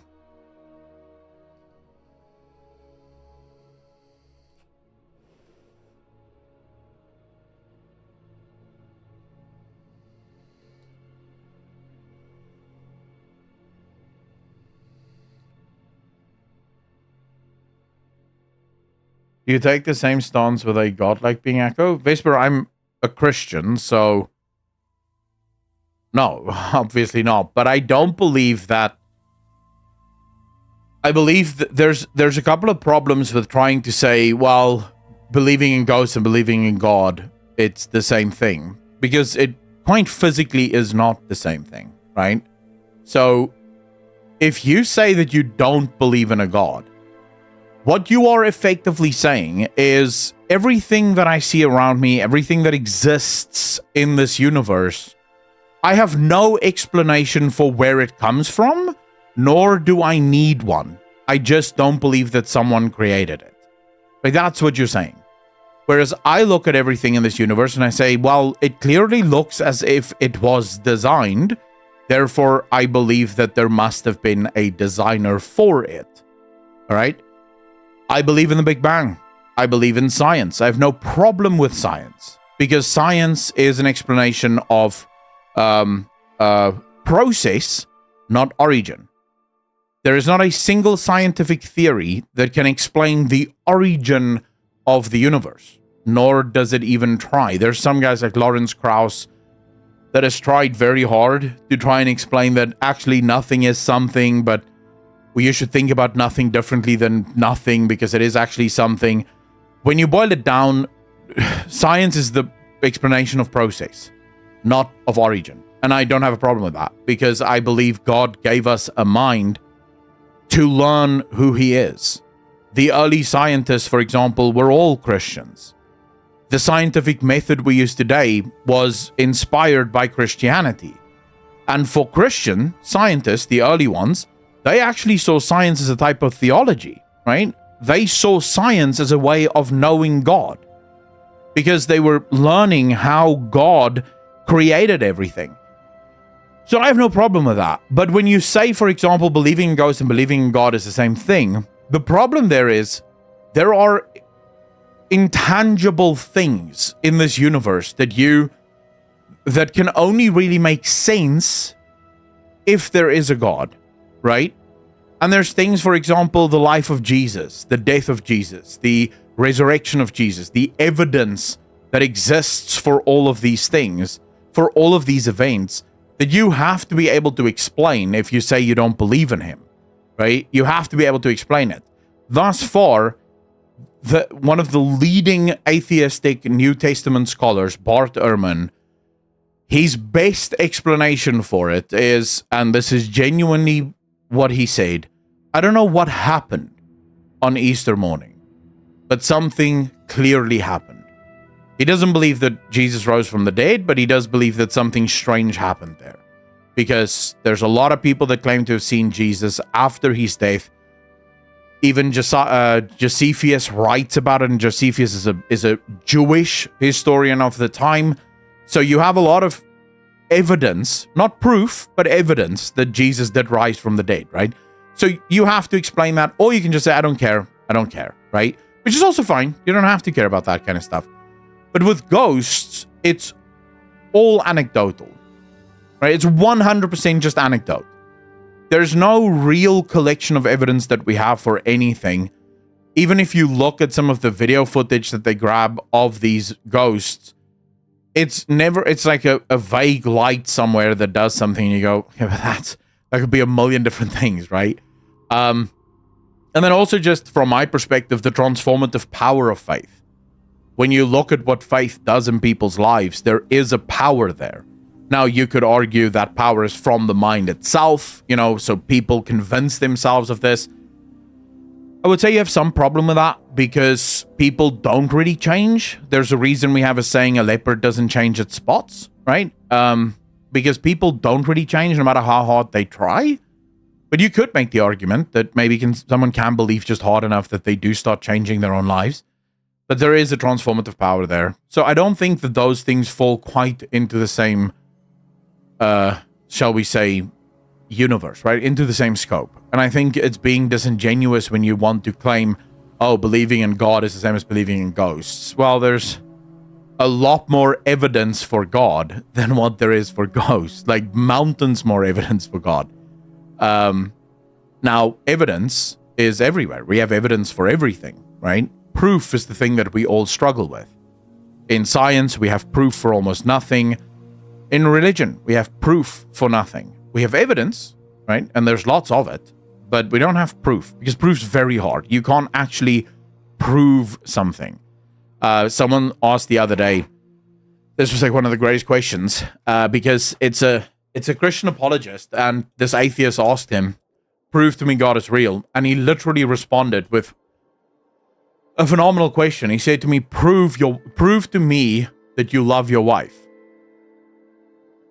Now just think about that for 2 seconds. How do you prove you love someone? You physically cannot prove it. Right? It's not something that you can prove. You can provide evidence for it. Like you can say, we've been married for 20 years. Okay, that's evidence that you love her.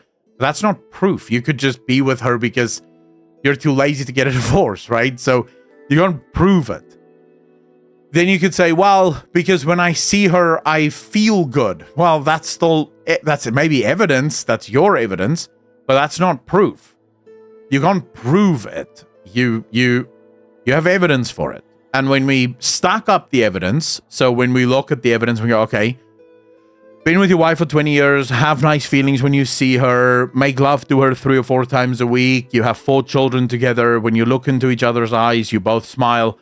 We get all of this evidence and then we say, okay, we believe that you maybe love your wife, right? We still don't have proof of it, but we believe it. That's sort of the problem, right? There's plenty of proof out there, or plenty of evidence out there.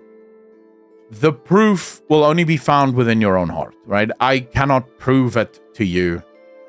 I can only tell you, I have proof. Like, I have proof. But it's not the kind of proof that you would believe. That's the best I can do for you.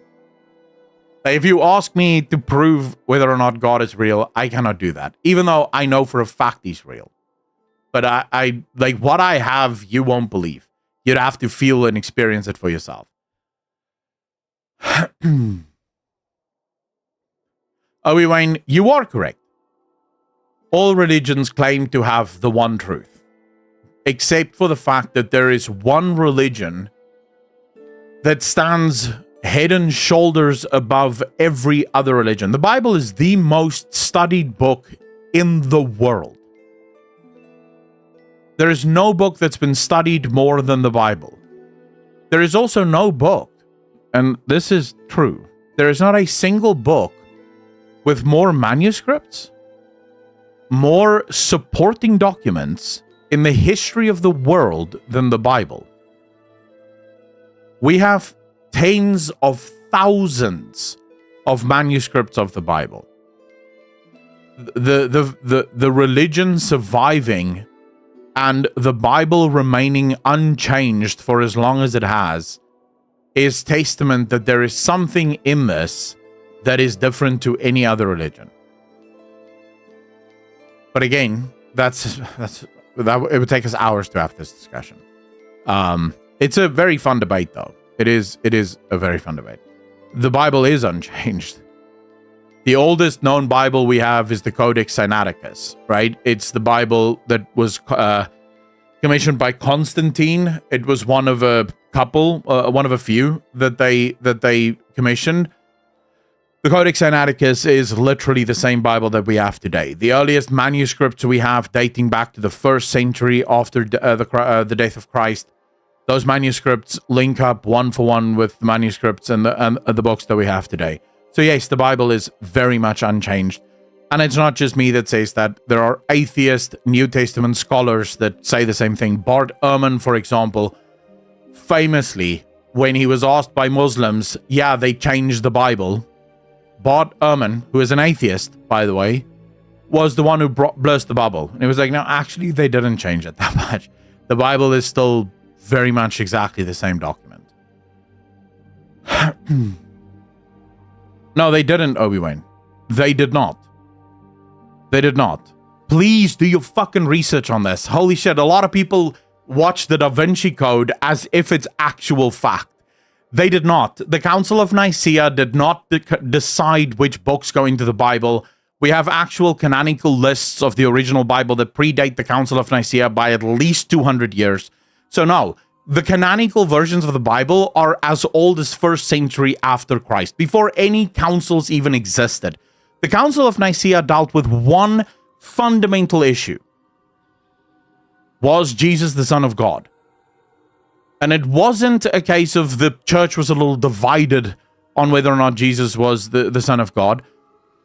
The Council of Nicaea was because of one priest in North Africa that had a take that said that Jesus was the Son of God, but he was not. He was created by God. So Jesus wasn't from the beginning. And most Christians said, well, that's not what the Bible says. This is nonsense. And so that's what the whole Council of Nicaea was about. It was about, is Jesus actually the Son of God? Is Jesus actually divine? And they decided, based on the evidence within the Bible, that yes, Jesus was the Son of God. It is nonsense that the different church councils changed the Bible. The only difference in the Bible exists between the Roman Catholic Bible and the Protestant Bible. And it is the difference of 6 books.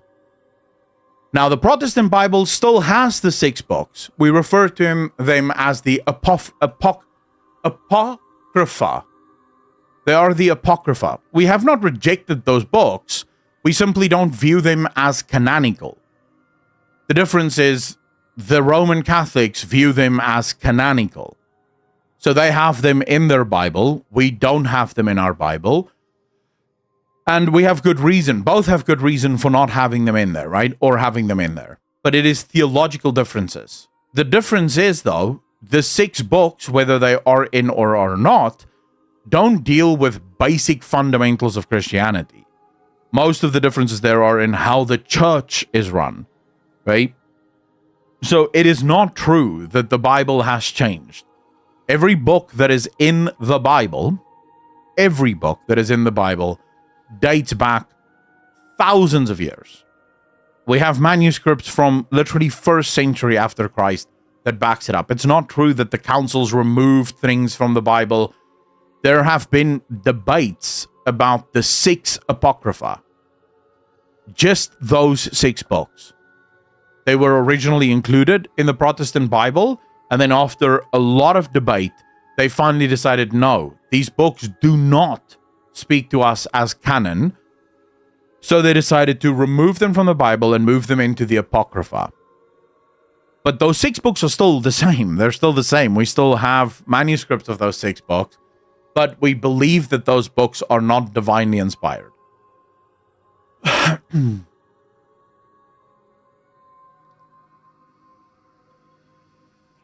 No, you're not correct.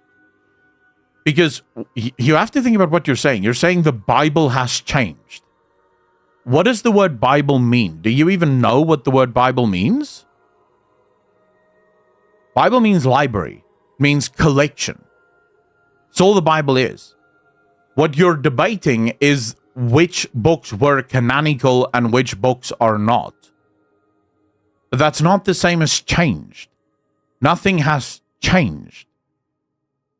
There is simply debate about which books are canonical and which books are not. That's not changing. I don't see how its age have anything to do with its validity. Marlene, you have a book that has been replicated and duplicated and expanded upon throughout the entire world. And yet it has remained unchanged from its original versions for 2,000 years. You don't even find that with modern day books. Modern day books get adapted and get changed all the time to fit in with the times, to change with the times, in all sorts of ways.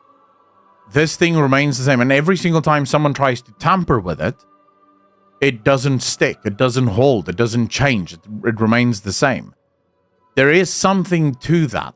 Now, of course, if you're going to view that as the only bit of evidence, you are correct. That's not much evidence. But it's definitely something to consider. It's something to look at and say, oh, well, this is quite interesting. I should probably look into this a little bit more. But every single person needs to look into it for themselves. You have to... I like having these discussions, but at the same time, these discussions aren't going to help anyone, right? For me, they're interesting, but they're not going to help you. The way that I found God was physically researching it. I went and I looked because I wanted to know. Because from my perspective, if there is a God, that is the most important question in the world. Who is he? If there is a God, that is the most important question in the world. Because if there is a God and you do not believe in him, what happens to you when you die? And are you prepared for what happens to you when you die? That's not a scare tactic. I'm not trying to scare you into Christianity. I don't think that's how it works. It's more to say, I think a lot of people, myself included, I used to be like this. A lot of people don't put enough weight into that question. That is the most important question. And if you're not going to actually look into it, you are actively choosing to remain ignorant on the fact, which is fine. It's absolutely your choice, right? You will never get any judgment from me. I will never judge anyone. I will never look down upon anyone because I used to be an atheist. I have no problems with atheists. But it is important to know that you are choosing to remain ignorant on potentially one of the most important questions, actually the most important question in the world.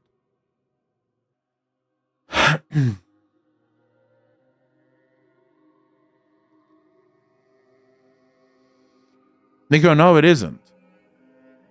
Because having the question, is there a God, be the motivator for you to go look, is not the same as I believe so that I don't go to hell. There's a world of difference between those two. Because if you believe purely because you don't want to go to hell, I have news, you don't actually believe. You don't actually believe.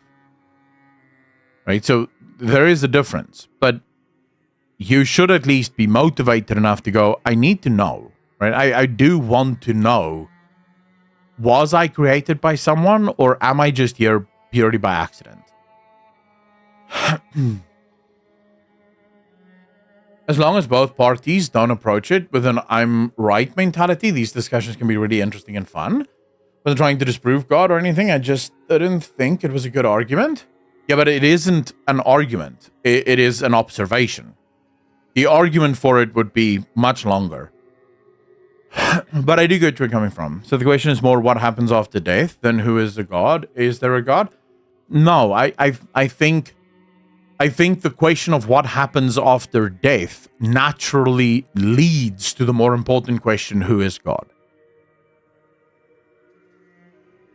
That's because that's the most important question. What happens after your death is just should just be, it shouldn't even be a motivator, but it should, if that is something you are thinking about, it should motivate you to look, right?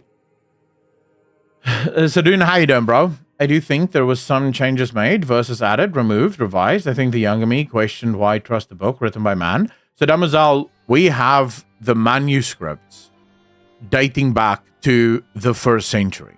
Now, the 1st century, the people who wrote these books would have still been alive, right?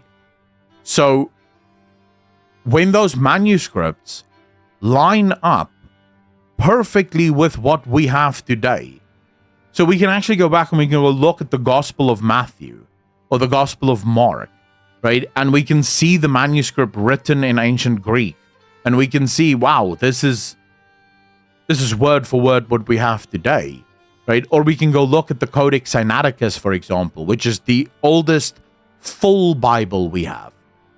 And we look at that and we go, wow, this links up word for word with what we have today. Then what you're talking about when you say things have been added, verses have been removed, the problem with that is there's no evidence for that. There's no evidence that words have been added or removed. We do know that spelling mistakes were made, right? So people love to throw out. Alex O'Connor did a recent video where he debunked Wes Huff. And then he says there's over 2,600 changes between the original manuscript of Isaiah and the book of Isaiah. But he neglects to mention that 95% of the 2,600 differences are spelling mistakes. So not spelling mistakes insofar as they wrote the words wrong, just they chose to write the words differently. Like, for example, color or color being with a U and being not with a U, right? So those are the sorts of differences that exist there. The other differences that exist are literally with some words being left out, but it's not doctrinal words, it's not theological words, it's like the has not been put in there. So instead of saying the man, it just says man, right? So again, you look at this and you go, well, it's very similar to the original manuscripts.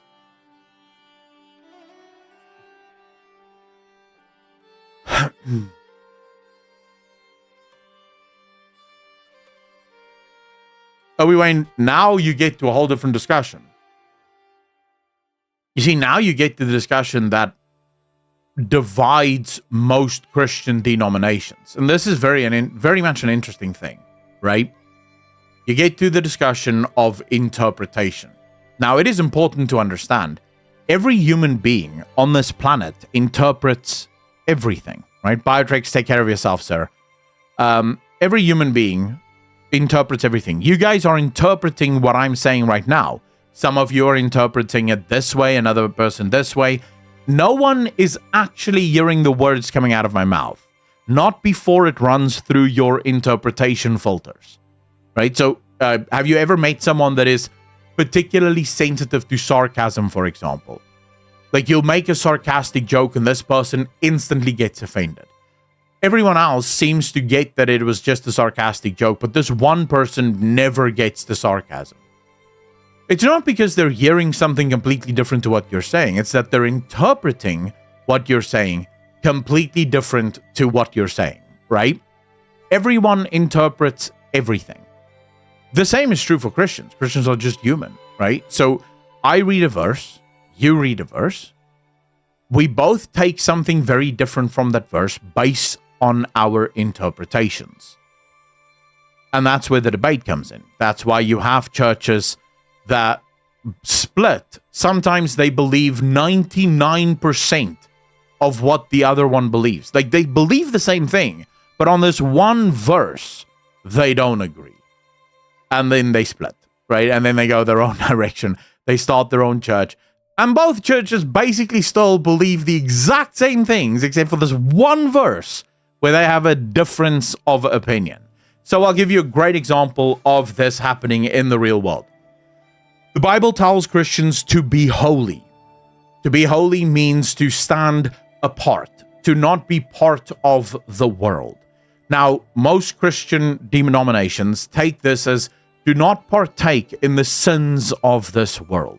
Do not partake in the porn, the prostitution, the drinking, the debauchery, the evil, the corruption. Stay apart from that. Be holy, right? The Anabaptists, or as most of you will know them, what's their name? Oh, they're in America. The people with the beards. The Amish. The Anabaptists.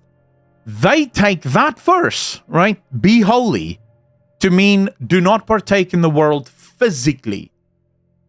So in other words, they don't, like us, view it as a spiritual commandment, do not partake in the world, right? So don't become part of the sins of this world. They read it as do not become part of the world. So don't use their technology, don't use their anything.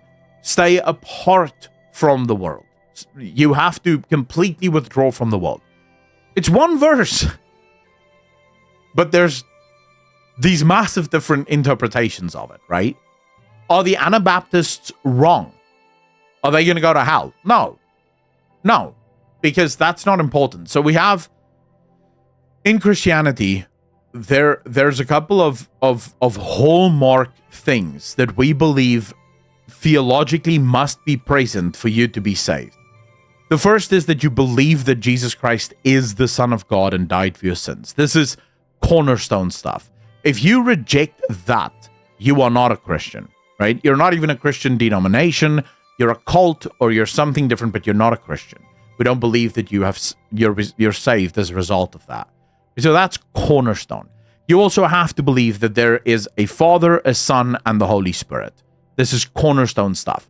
The reason for that is the Bible is filled with so many verses that say that exact thing, that back that up, that if you reject that, we're saying this is no longer just a question of interpretation. This is a question of you physically just rejecting what the Bible says.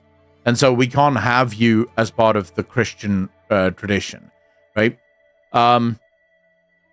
There's the public confession of faith. So if you're not willing to publicly confess your faith, we do not view you as Christian.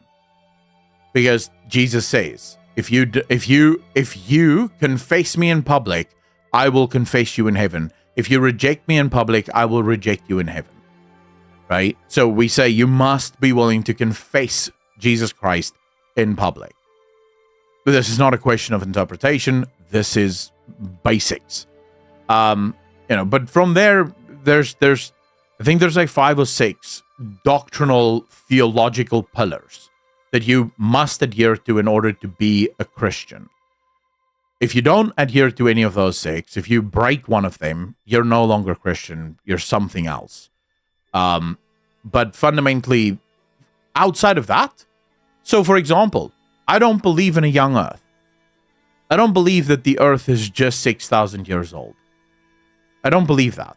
There's plenty of people at my church that do. Plenty of people at my church believe that the earth is only 6,000 years. I love all of them. I have no problem with them because that's not a salvation matter. Whether you believe the earth is 6,000 years old, 10,000 years old, or billions of years old, that's not going to determine the status of your grace and your salvation. So I have no problem with that. But if I met someone at my church that said, well, I don't really think that Jesus died on the cross, they'd be like, oh, wow. Ooh. Whew. Well, that's a problem because you're sort of destroying, the cornerstone of the faith. Well, Beers Your Friend, to be fair, even me that believe the earth is billions of years old, don't believe in evolution. But not because I think it disproves God. Quite the contrary. I was more than happy to believe evolution. Like I already said, the Bible doesn't really lend itself to scientific conversation. The Bible is more about the salvation of the soul than what it is about scientific discovery. I believe God gave us the Bible to save our souls. God gave us our minds to figure out nature, to figure out his creation. Right? So I have no problem with evolution as a process that God uses to create.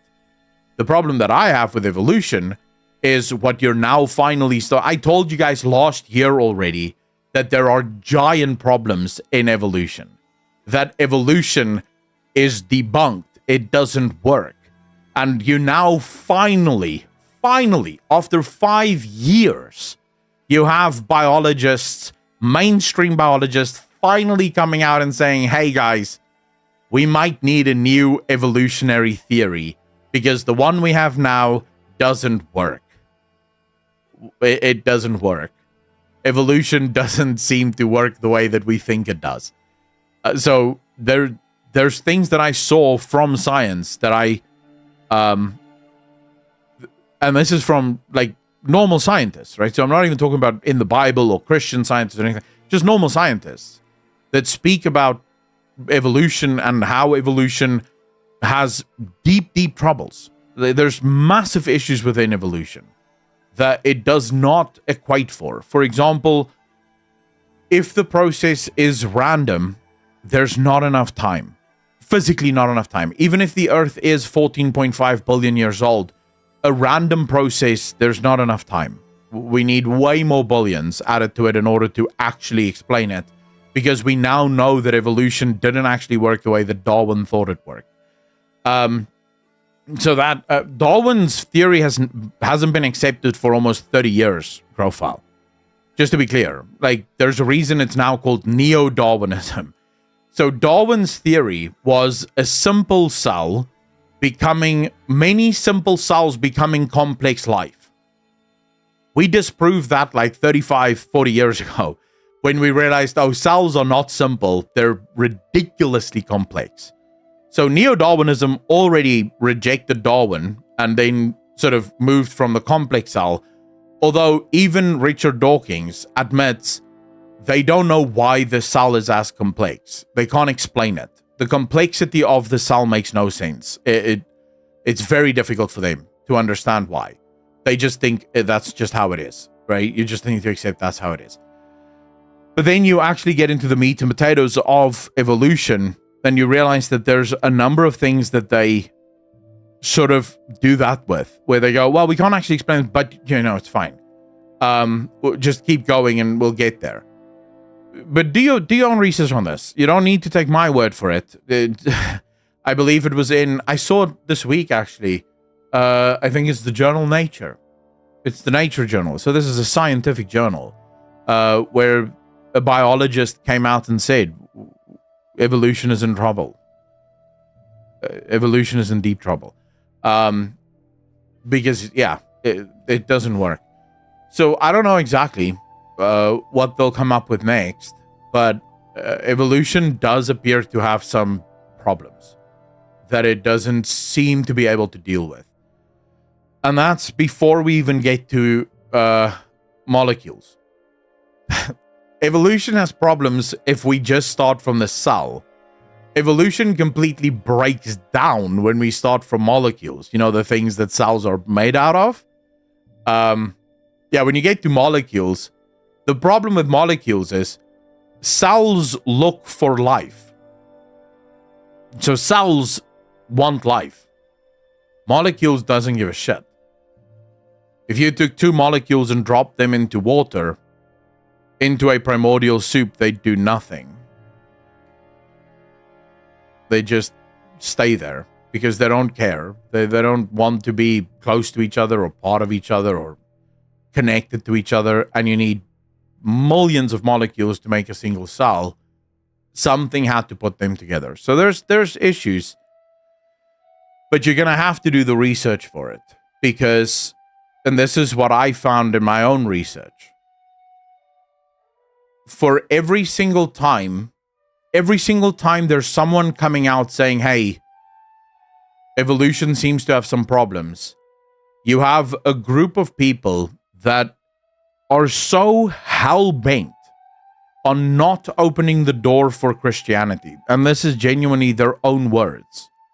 Not opening the door for Christianity, that they scream it down.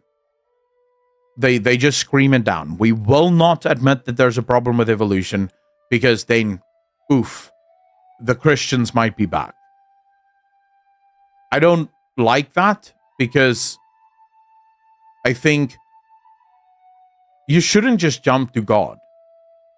But you should be, if your theory doesn't work, you should find out why, right? And then if the Christians come back saying, oh, it's God, just go, guys, be quiet. We're doing actual science here. But then go look for what the actual problem is. Don't just, this has happened, right? Guys come out saying, hey, some evolution problems here. And then suddenly you have a bunch of evolutionary biologists writing papers about how there's no problem. No problem. It's all perfectly fine. But then they admit in their own papers that actually it's not quite fine, but, what are you going to do? Jetlag, how are you doing, sir? Thank you very much. Really appreciate you.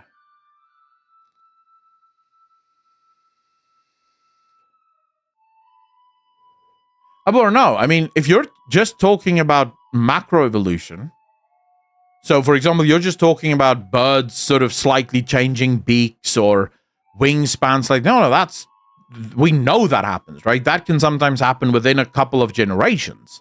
We've actually been able to observe some of that shit happening, right? So we know that happens. We can even see even in humans. Humans can adapt very quickly to their environments. No, the evolution problem comes at microevolution. It's where we start to talk about fundamental changes that create new life forms. That's where things get very tricky. And for good reason. It should be difficult. You're trying to explain the origin of life. Like, of course that's going to be super hard, right? So I don't even hate on the scientists that are struggling to explain it. I think it is super hard. And because you're trying to explain where life came from. Of course that's going to be a struggle. Made of dinosaurs, or did God not create dinosaurs? He did, obviously. But you could ask the same thing. Well, why did God create plants? Why did God create anything?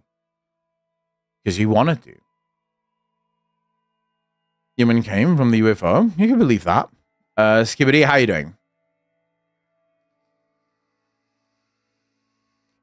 Questioning, you just accept it. The scientific process is wonderful. There's too much money in science now to blindly follow it. I think the thing that bothers me most is the amount of people that will hear you're a Christian and then immediately go, oh, but you're biased because you're a Christian. But then they think scientists are not biased. I think that's the thing that bothers me most. Like, they'll hear Richard Dawkins, for example, speak, and they'll be like, dude, no, he's just giving his take, you know? He's being rational. He's being unbiased. But then as soon as William Lane Craig, for example, gives his take, oh, he's biased. He's a Christian. It's like, well, Richard Dawkins is just as biased. Like, there's all humans are biased. This is the thing that most people don't realize. You cannot actually not be biased. It's not possible. This is why we have the peer review process, why we publish scientific papers, because all humans are biased. You can't not be biased. Bias helps you make choices. If you were unbiased completely, you'd not be able to choose anything because you'd be completely unbiased towards anything. You'd basically be, you'd suffer from analysis paralysis 100% of the time, always. So you'd die because am I going to eat? Am I not going to eat? I'm completely unbiased to the concept of eating. So I'm just going to sit here and think about eating and not eating forever until I die because I have no bias towards one position or the other, right? So bias is important for life. The problem is when people look at scientists and they think, oh, this is a rational, unbiased mind, but the Christian is not rational and unbiased. And you need to realize that the stupidest person in this world is the man that thinks that they have an unbiased position. Because at least the man that is biased knows that he is biased and can equate for that. Whereas the man that thinks he is unbiased is so stupid that he doesn't even realize how biased he is. It is the sum of your parts, true. Swatterfan, how are you doing?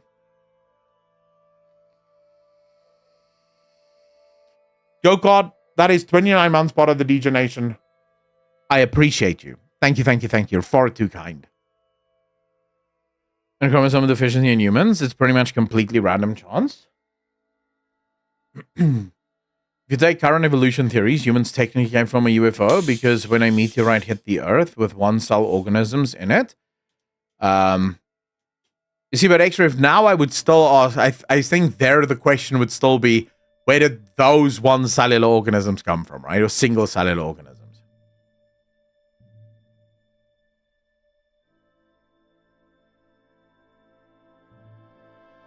Beers your friend. I always say agnosticism is the step before faith, because the most intellectually honest position to hold is agnosticism. Atheism, in my opinion, is the sign of a child, a rebel, or a moron. Because to claim that you are atheist is to claim that you know for a fact there is nothing. Now, when you say there is no God, and this is what most atheists don't like to do, but when you say that there is no God, that is an absolute truth claim. Absolute truth claims require evidence. You can't just make an absolute truth claim. You have to provide evidence for an absolute truth claim. So now, the next question is, okay, prove that God isn't real. Well, you can't ask me to prove there is no God. You can't ask me to prove a negative. No, of course I can. You said there is nothing. I'm asking you to prove that. Because you made the claim. If you didn't make the claim, if you just said, I don't know, I can't ask you to prove that you don't know. You don't know, and that's fine. But if you say you know that there is no God, then you need to be able to prove that there is no God. Otherwise, you're just religious, and you're too dishonest to admit that you're religious. And I do think that there's a lot of atheists that are just religiously atheist. Their pastor is Richard Dawkins and Sam Harris, and they follow in the footsteps of their disciples, you know, but they are religious in their atheism.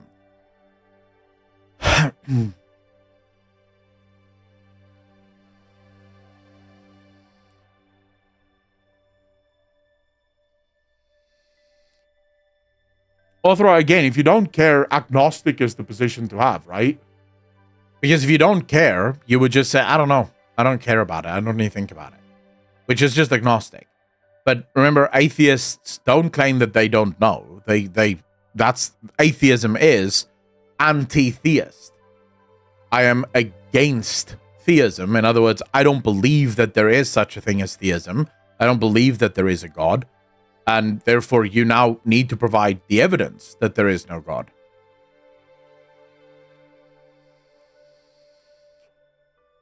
Chad, how are you doing? Thank you very much. I really appreciate that. I believe in God, but not religion, if that makes any sense. Yeah, so more spiritualist. I was like you, Marlene. I was like you. Zaras, how you doing? Before I became a Christian, I was like that for about 3 years. The last 3 years of my agnostic life. I say my agnostic life because it's the best way to divide it. But I was atheist for quite a while, a long time actually, maybe 10 years. Then I was agnostic for maybe 5 years. And then for the last 3 years, I was exactly like you. I believe that there is a God, but I didn't believe in religion. Now, for me, and I'm not saying it's for you, Ploxia, how you doing? I'm not saying you believe this, but I personally didn't want to believe in religion. Because religion has all sorts of rules and all sorts of stuff that you have to do. If you're a Christian, there's rules, right? You have to live a certain way if you want to be a Christian. There are certain things that you can't do. And there were certain things that I liked doing, you know? So I didn't want to not do those things. And so I kind of convinced myself that, oh, if there is a God, he doesn't care how we live. He doesn't care what we do.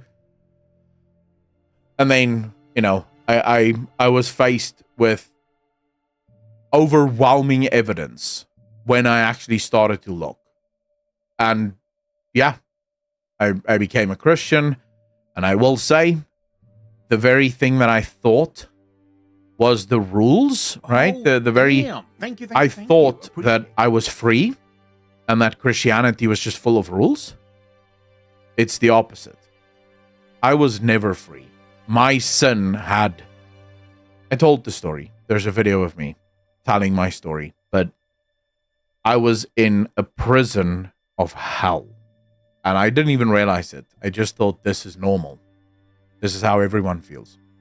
Jade Lag, how you doing? 14 months part of the DJ Nation. Appreciate you, sir. Thank you. So yeah. Vesper, what was your question? I'm saying it's impossible to prove because my comments don't hold water. You know what I mean? Yeah, no, I'm perfectly fine with that. Can you explain the satanic panic?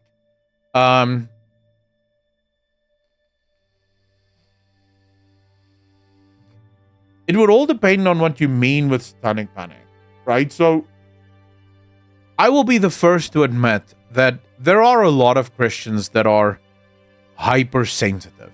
But you have to understand the world from their perspective, right?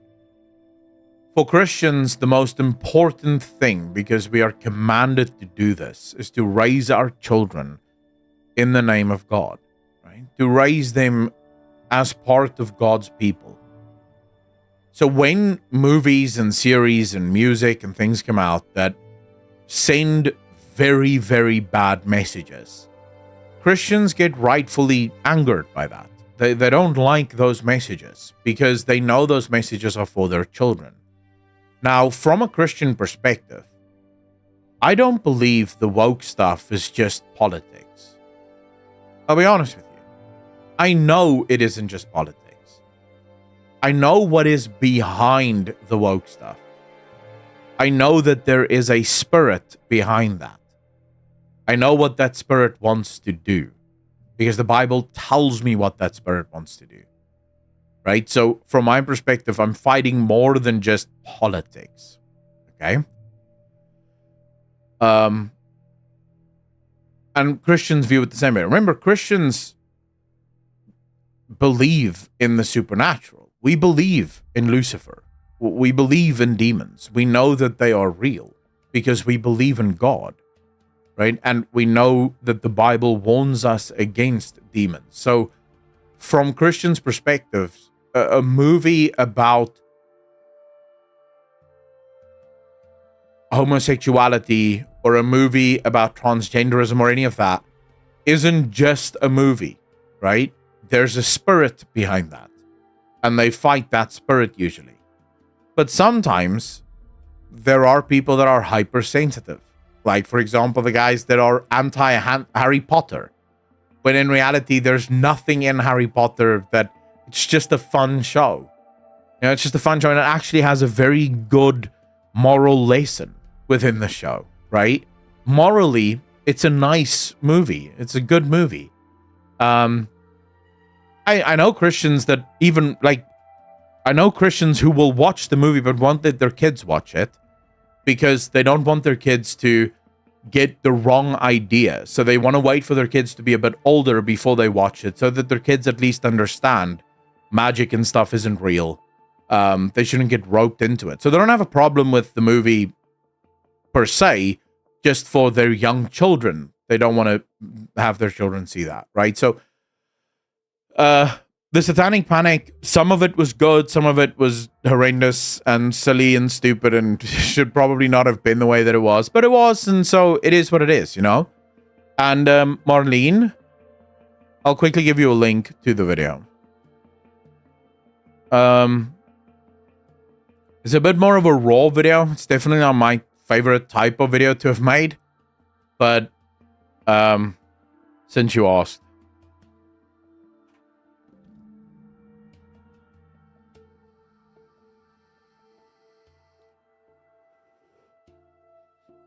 And Thundercool, again, never underestimate that there are more than 1 billion Christians in the world, almost 2 billion Christians in the world. There's a lot of Christians in the world, right? So, that's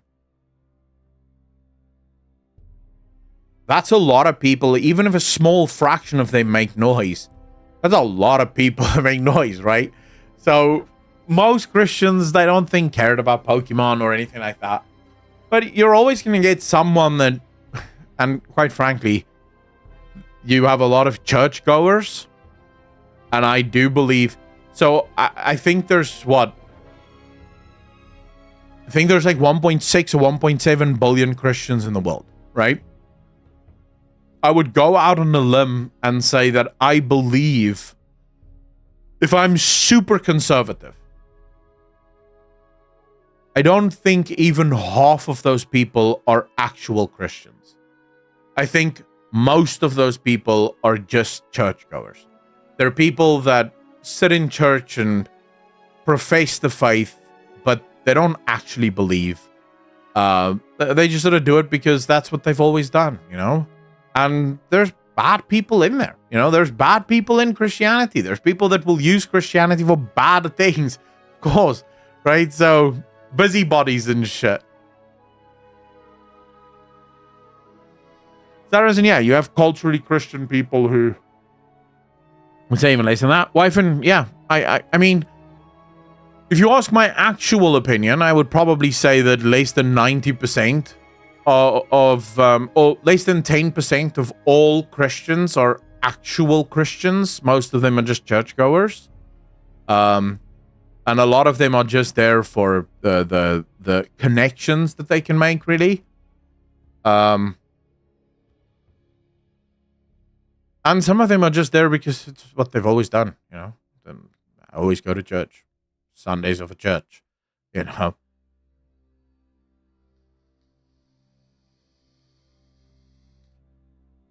Beer your friend, how can you not see it? The Bible makes it very clear that the vast majority of humans will not go to heaven because they choose not to go to heaven. Going to heaven is your choice. It's not God's choice, it's your choice. The Bible is clear on this. Jesus says it. No one comes to the Father except through me. If no matter what good life you lead, no matter how hard you try, no one comes to the Father except through me. If you hear the gospel and you reject it, you're choosing not to go, right? I mean, that's your choice. God isn't going to interfere with that choice, but it is your choice. You made it.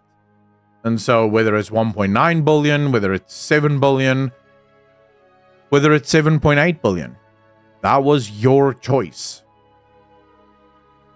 You know, Lucy, how you doing?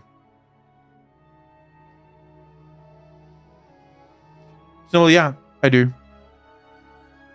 A lot of Christians are Christians because they were raised like that and never really found their faith or have a relationship with God. Wife, and that's super true. And to be strong enough to attack heaven, never. He has deceived himself. I've often thought about this. This is an interesting question. I've often thought about this. How is it that Lucifer just doesn't get it? He just doesn't get it. He doesn't get that he isn't strong enough to fight God.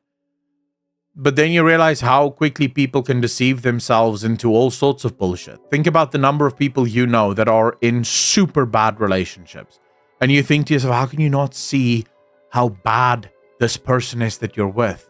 But they don't see it. They're completely blind to it. You can convince yourself of a lot of things, right? And Lucifer is completely blinded by his own hatred. He believes that he could win. And, of course, he lost 2,000 years ago. He doesn't realize it yet, but Jesus dying on the cross was Lucifer losing. That was the end game. That was the game. This is the beautiful thing. If you read the Old Testament, the whole of the Old Testament predicts Jesus coming and dying on the cross. There's so many verses in the Old Testament that talk exactly about Jesus dying on the cross. It even says where he will be. I think it's Isaiah. Isaiah says that he will be called a Nazarene. In other words, he will come from Nazareth. Jesus was in Nazareth, right? So there's all of these predictions throughout the Bible of Jesus being born, dying for our sins, and then ascending to heaven to be the mediator between us and God. So the whole Old Testament is the story of Jesus coming. Jesus coming is Lucifer losing. That's the moment Lucifer loses. Because prior to this, Lucifer had free reign. He could do whatever he wanted. And man could never be holy enough. We could never be holy. The Bible describes it. Our hearts are in a constant state of enmity with God. In other words, we are at war with God every second of every day. Our hearts hates God. That's what we were. Jesus is the one that comes, pays the ultimate price, so that despite this, we can now have eternal life. And we can now be right with God. Happy I'm here, even a little late. All based of you and everything you want to achieve. Thank you very much, Lucy. Really appreciate that. We are asked to live many, many lives before we can ever get close to heaven, and heaven might not even be our last destination. We are living in very exciting times. I'm not sure. I'm not sure I agree with that, but I mean, you know where you are in your journey. Akko, don't you feel that to be a Christian is much, much harder than falling to sin? Being a Christian is not easy. Anyone that tries to tell you that it is lying to you. You need to know that. It's not easy. You have to reject the things of this world. And the big problem is your flesh, your mind, desperately wants the things of the world. Because it's part of the world. It's in the world. And you desperately want it. Right? Porn, alcohol, girls, sex, you name it, your brain wants it. And then it's to have the faith to search for the Father instead of the world. And to make that active choice every single day. Luckily, it is made easier with the Holy Spirit. It becomes much, much easier as you grow. But yeah, it's not an easy life, but it's worth it. It's a fulfilling life.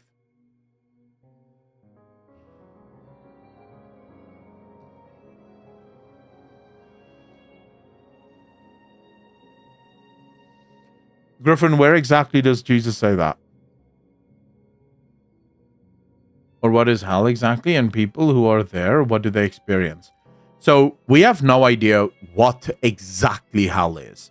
Hell is often described as fire, as an unquenchable fire. And the explanation, and this is actually very interesting, the explanation for what happens to people in hell says that there will be a...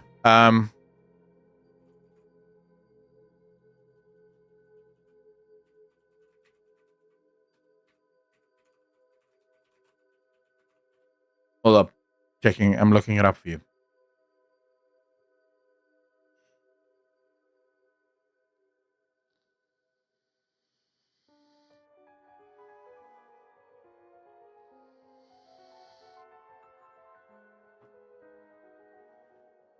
So what we have, right, is in the Gospels, for example, Matthew 13:42 and Matthew 22:13, the phrase is used by Jesus to describe the fate of those who reject God's kingdom and are cast into outer darkness.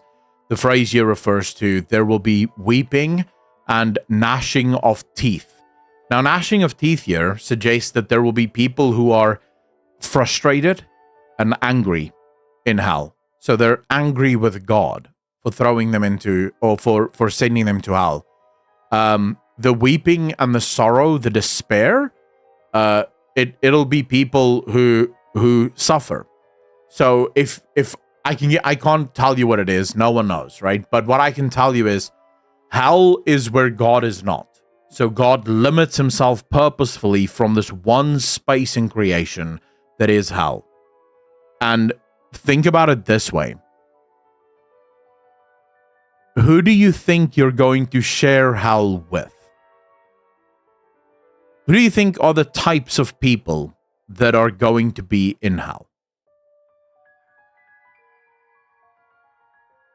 It's going to be Jeffrey Dahmer, Jack the Ripper, Adolf Hitler, Stalin, right? It's going to be very, very brutally evil people. That's not even talking about the demons. That's just talking about the people that you'll be sharing this place with. The difference between this earth and that place is God is at least here in a limited potential. Right? God is here, and he does maintain some form of control. This is why even Hitler would eventually die of old age, if nothing else, right? So you are limited in how much evil you can actually permit on this plane of existence. In hell, Hitler won't have anything stopping him. Jeffrey Dahmer won't have anything stopping him. So it is possible that you'll experience those guys day in, day out, doing the most vile and evil things to you. And that's maybe why it's described as weeping and gnashing of teeth. So you're going to have those who are not evil enough to live up to or compete with the Jeffrey Dahmers of the world. And then you're going to have the Jeffrey Dahmers of the world, angry and the gnashing of teeth, walking around trying to slaughter everyone. And then those who are slaughtered, right? But that's my opinion on it. I don't know. No one knows. There's very little on it. We just know who goes there, but how it looks or what it looks like, that's never given to us. And I think it's never given to us on purpose. The idea is not to scare people. Jesus didn't come with his message to try and scare people into believing in him. Jesus came with a message of hope. He came with a message of love. Now, that love needs to be understood. The love that is referred to in the Bible, people often get this completely wrong. People go, love is love, God is love. God's love is that despite the fact that we were at war with God, God sent his only Son to die for our sins so that we may be forgiven. That is God's love. It has nothing to do with you being able to live your life whichever way you want because God is love. That's not how that works. That's not what that passage refers to. Go read it in its full context and that will make sense to you. But yeah, the message was never to spread fear. And I have a problem with Christians who try to use fear to control people. I have a problem with Christians who try to control society using religion. Christianity is for Christians. The rules in the Bible is for Christians. If you're not a Christian, you are not to be forced to live by those rules. They are not your rules. Right? And I firmly believe that. I don't like when Christians force their way onto other people. Because forced belief is not belief. Right? Just because I forced you to do what I say does not mean you believe what I say. And Christianity is a personal relationship with God. It's not a forced one.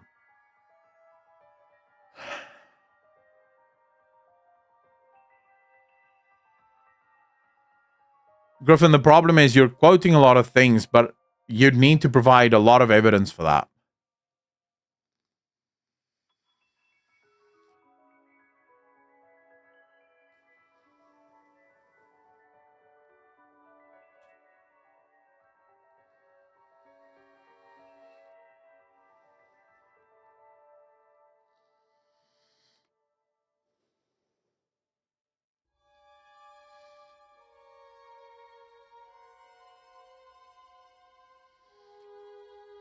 Okay, you linked John 8:44 to me, Griffin.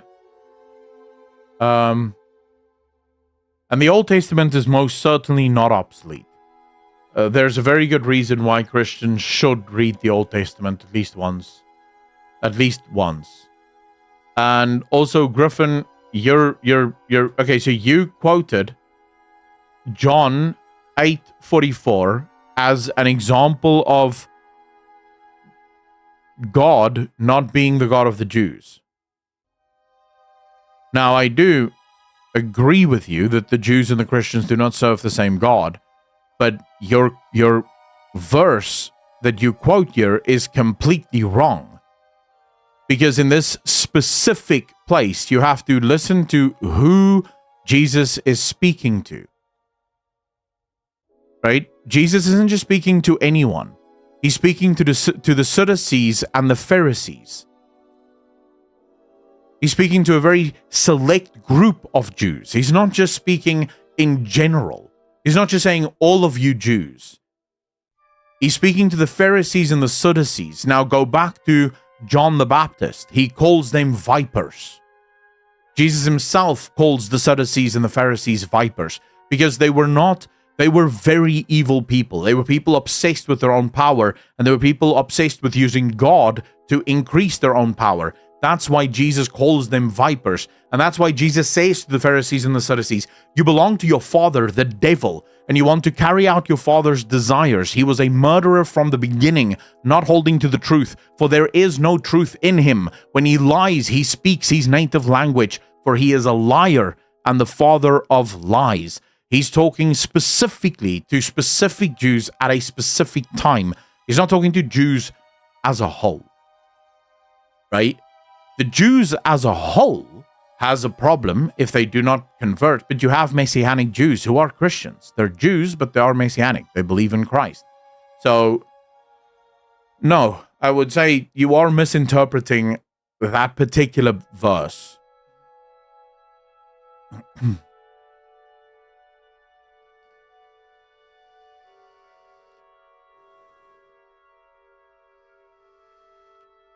So if we were to assume that hell exists, does an agnostic or even an atheist who are kind and live a good life go there because of lack of belief? If not, where do they go according to Christianity? Makathate, so many people do not understand this.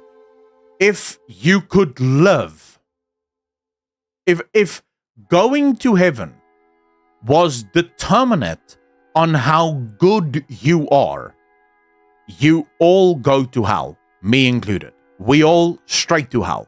There is no way for us to live well.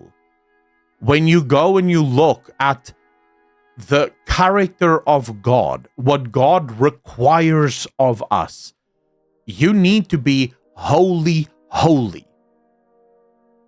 You need to be spotless because God is spotless. God is without sin. He doesn't know sin. In fact, sin is enmity to God. He hates sin. So when you walk down the street and you're looking at a girl and you go, ooh, you have that bit of lust in you? Congratulations. You've just sinned.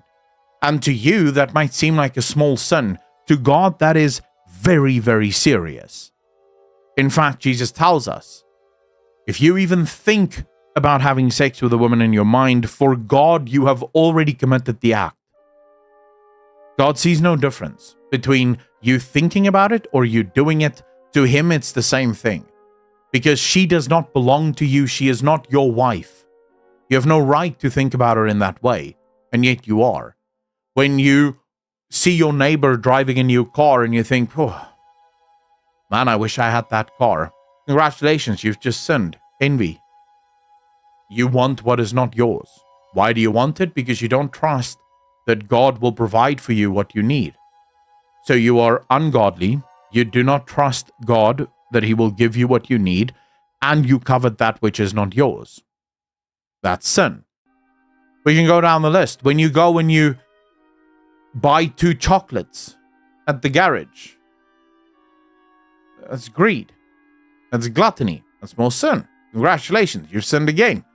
When you actually learn what sin is, and you actually learn how sin affects you, and there's plenty of books that go into this in a lot more detail than what I could ever do, you realize that you cannot... They once asked John MacArthur if it's possible to lose your salvation. So if you become a Christian, is it possible for you to not go to heaven anymore? So once you're fully saved, so you are saved, you're a Christian, you believe, is it possible for you to suddenly not become saved? And John MacArthur had the following response. He said, if it is possible for you to lose your salvation, then you already have.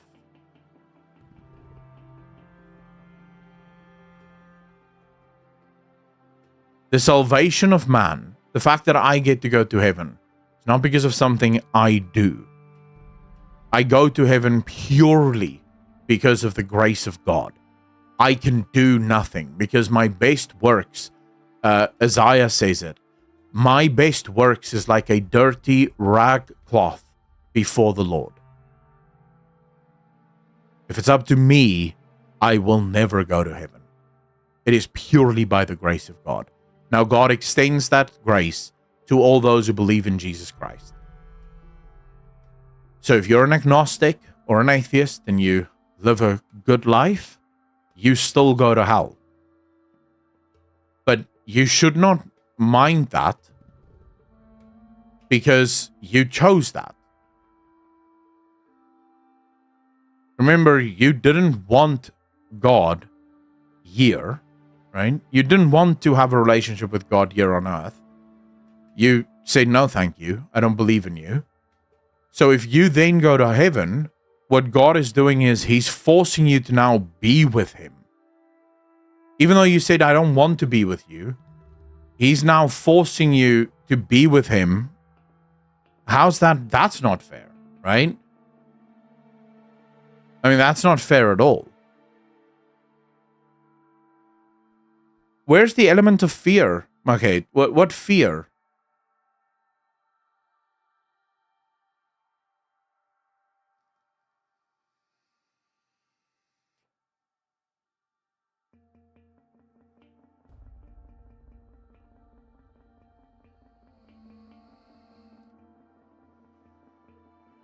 No, but that's not fear. There's a difference between, dude, you're asking for, that's actually funny.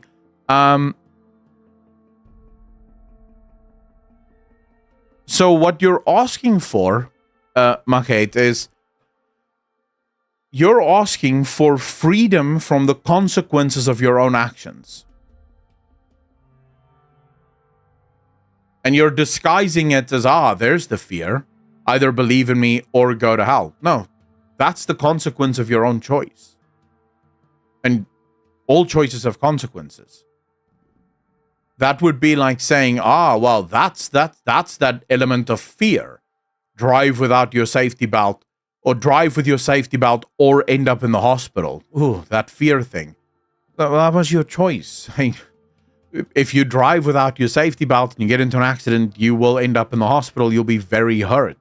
I'm not telling you to put on your safety belt using fear. I'm giving you the literal consequences of your own actions. If you don't believe in Jesus Christ, you don't go to heaven. It's as simple as that. That's the consequence of your own choice. That's not fear. If you don't believe in God, that wouldn't even spark fear in you. Because if you don't believe in God, then you also don't believe in heaven and hell. So there's no fear for you there. I don't understand what you think. Yeah, the Jews are screwed. And the New Testament says that. Jesus says that. God will deal with them on the day of judgment. They will be made to see. For they have rejected me, and now I will reject them. So yeah, they are. I mean, you're perfectly right. You're basically quoting scripture.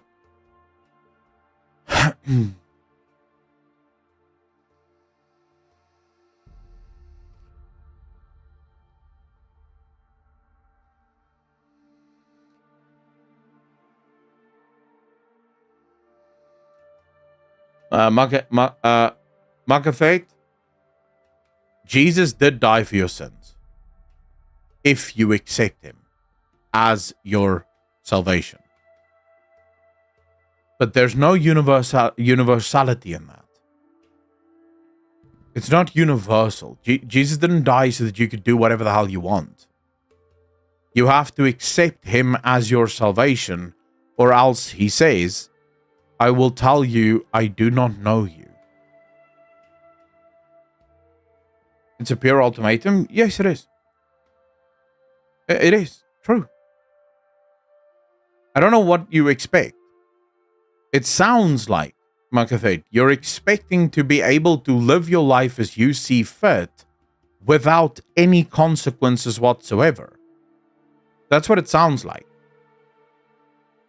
It doesn't work that way in any other area of life. All choices have consequences, and you can't escape those consequences. You eat too much, you get fat. Someone saying that to you doesn't mean they're trying to control you with fear. That is the ultimatum. Eat too much, you get fat. Sleep around too much, you're eventually going to become a father or a mother. Or you're going to get HIV. That's not fear, that's a fact. That's not someone trying to control you. Those are the consequences of your actions. That's the ultimatum. That's the choice. If you keep running across the street without looking both ways, at some point you're going to get hit by a car. That's a fact. That's the consequences of your own actions. all choices in this world have consequences. It sounds like you want this choice not to have consequences because it inconveniences you. Well, I don't want to believe in God. I don't want to believe in Jesus Christ because I'm having fun. And I don't care about all that Jesus stuff. So, yeah, no. I shouldn't go to hell because I don't want to believe in Jesus. Why not? What have you done to deserve anything better? And I include myself in that. What have you done to deserve anything? What do you think makes you special? Why do you think you're special? Because you're not. Harry Stabber, how you doing, bro?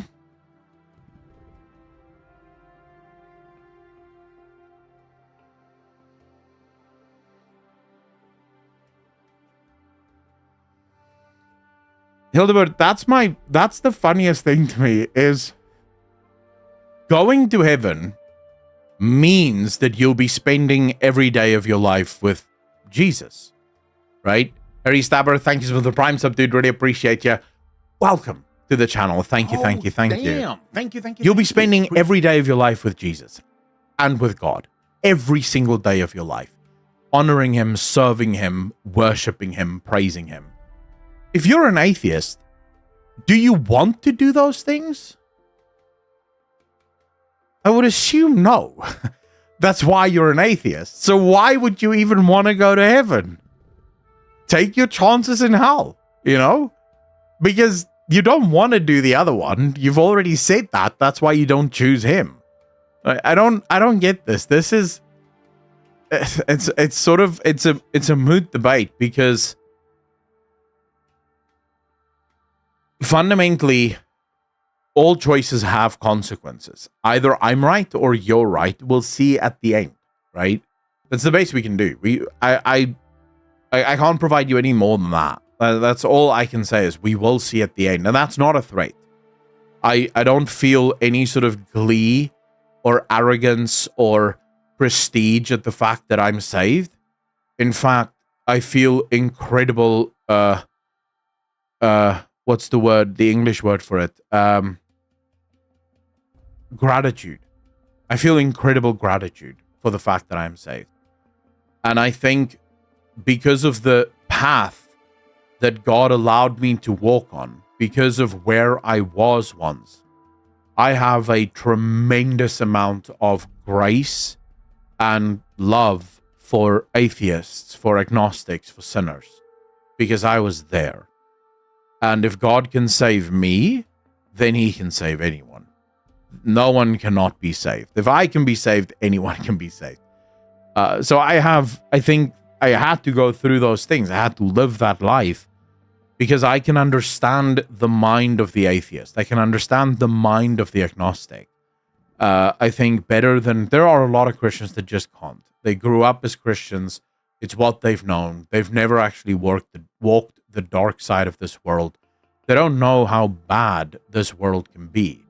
So, you know, it's fine, but always remember,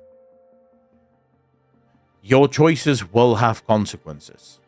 The only question is this a choice that should be made, or is it a choice that you don't have to make?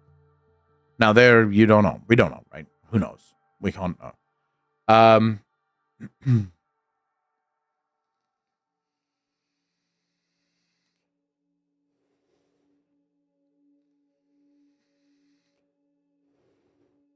Chris, that's fine. That's fine. As long as you are looking, right? As long as you are looking into it and doing it with an open mind, that's fine. But it is better to make a choice at the end, better than stay in the middle. Oh yeah, weapon. It is better to not... I think that particular verse that you're quoting is, were you but hot or cold, but you are lukewarm, and I will spit you out of my mouth, because you were in between, right? Which is oftentimes, it makes sense. Those who are in between are usually those who genuinely don't look. They don't even care. They just sort of go through life.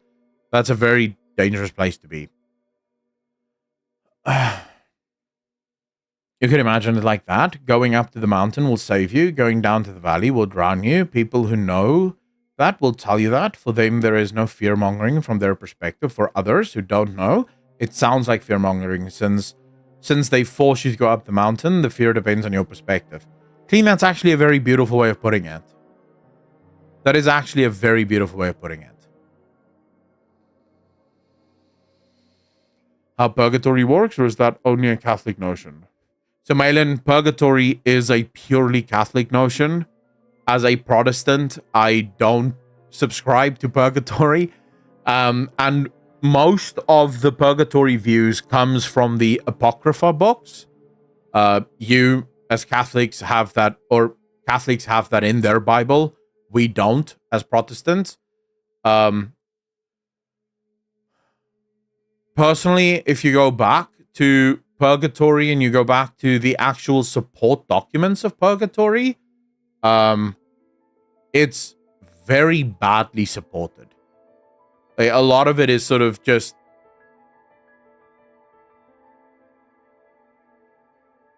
wishy-washy. There's very little, from my perspective as a Protestant, theological evidence of it. But the way it works fundamentally is Catholics don't believe that anyone goes straight to heaven, right? So everyone first spends a certain amount of time in purgatory. And then you need to pray for the people that have died in purgatory in order to lessen the number of years that they spend in purgatory. And then the old Catholic Church used it as a way to make money. This is actually one of the main reasons why the Reformation happened. So the first bit, the thing that sort of kick-started the Reformation, where Martin Luther was sort of convinced that something was wrong, was when Martin Luther got his hands on the Greek Bible, and it said, saved through faith, right? So salvation through faith. That one verse made Martin Luther go, whoa, wait, but we believe the wrong thing. Because the Latin Bible had misinterpreted that verse. And so Martin Luther already had a problem there, but it was him going to Rome and seeing how absolutely crazy Rome had gotten. They were taking money from people, making people do all sorts of shit in order to lessen the time of their followers, of their loved ones in purgatory. That was the thing where he went back to Germany and he was like, right, Rome is done. Rome is done. This church needs reformation now. And so, yeah, originally he didn't even want to leave the church. You go and read the documents, like his own letters. Martin Luther had no interest in leaving the Catholic Church. He just wanted certain things to be changed. Because he believed that they had veered too far away from the scriptures. And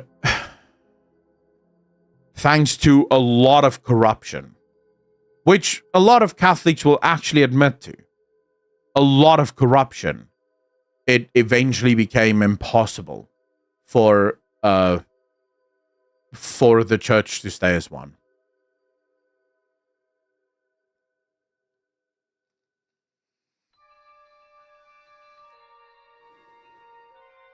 Take care, Albior.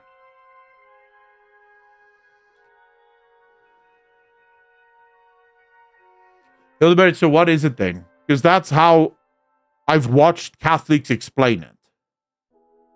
I'm happy if I'm wrong about that, but that's how I've watched people explain it.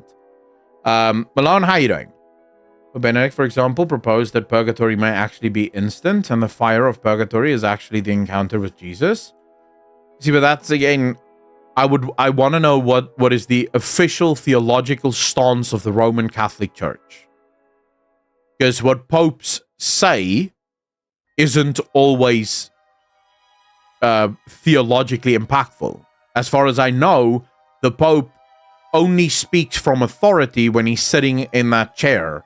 I don't know what it's called, but you guys have a chair. If he sits in that chair, he speaks as the Pope. Everything else he says is not the Pope's words, or it's not, you know, the vicar of Christ's words. It's just the guy saying stuff. So I need to know what is the official doctrine of the Catholic Church. Now, remember, I have no problem with Catholics. I actually believe there's plenty of Protestants that will not agree with me on this, but I actually believe that Catholics do go to heaven. Because I think God meets you where you are. Right? And I think if you're a person that genuinely seeks Christ, genuinely seeks God and loves Christ, God meets you where you are. Regardless of if you have some things that's wrong, maybe you believe some things that you shouldn't believe, or whatever the case may be. I think if you have those two things, you genuinely seek Christ and you believe in him, and you genuinely seek God and you believe in him, then no, Muslims wouldn't, because Muslims don't seek Christ. Muslims don't even believe that Christ was the Son of God. They don't believe that Christ died for our sins. So Muslims cannot. And also the God that Muslims seek is not the God of the Christians. They seek Allah. Now, some people say, well, Allah just means God though. But so does Mercury. So does Zeus. It's also God. But it's not the God. It's not the Father. And yeah, but no. If you can't believe Jesus is a prophet. Jesus is the Son of God that died for our sins. His death buys our salvation. If you remove that and say, well, actually, Jesus is the prophet, you remove the whole tenet of God, the whole covenant that God came to establish with us through the life and death of Jesus Christ. You've just removed. So, you know, there's no shot.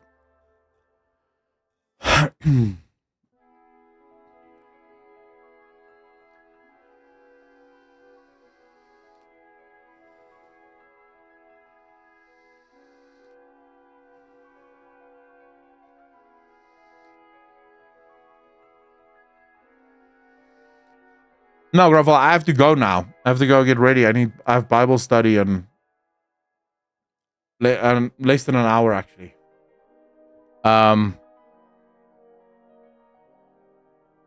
whole thing with Jesus is about a personal relationship with him. It's not about works at all. The thief on the cross is the perfect example of faith over works. Gravel Shuffle, that's actually one of my favorite things in the Bible. The one guy laughs and says to Jesus, if you truly are the Son of God,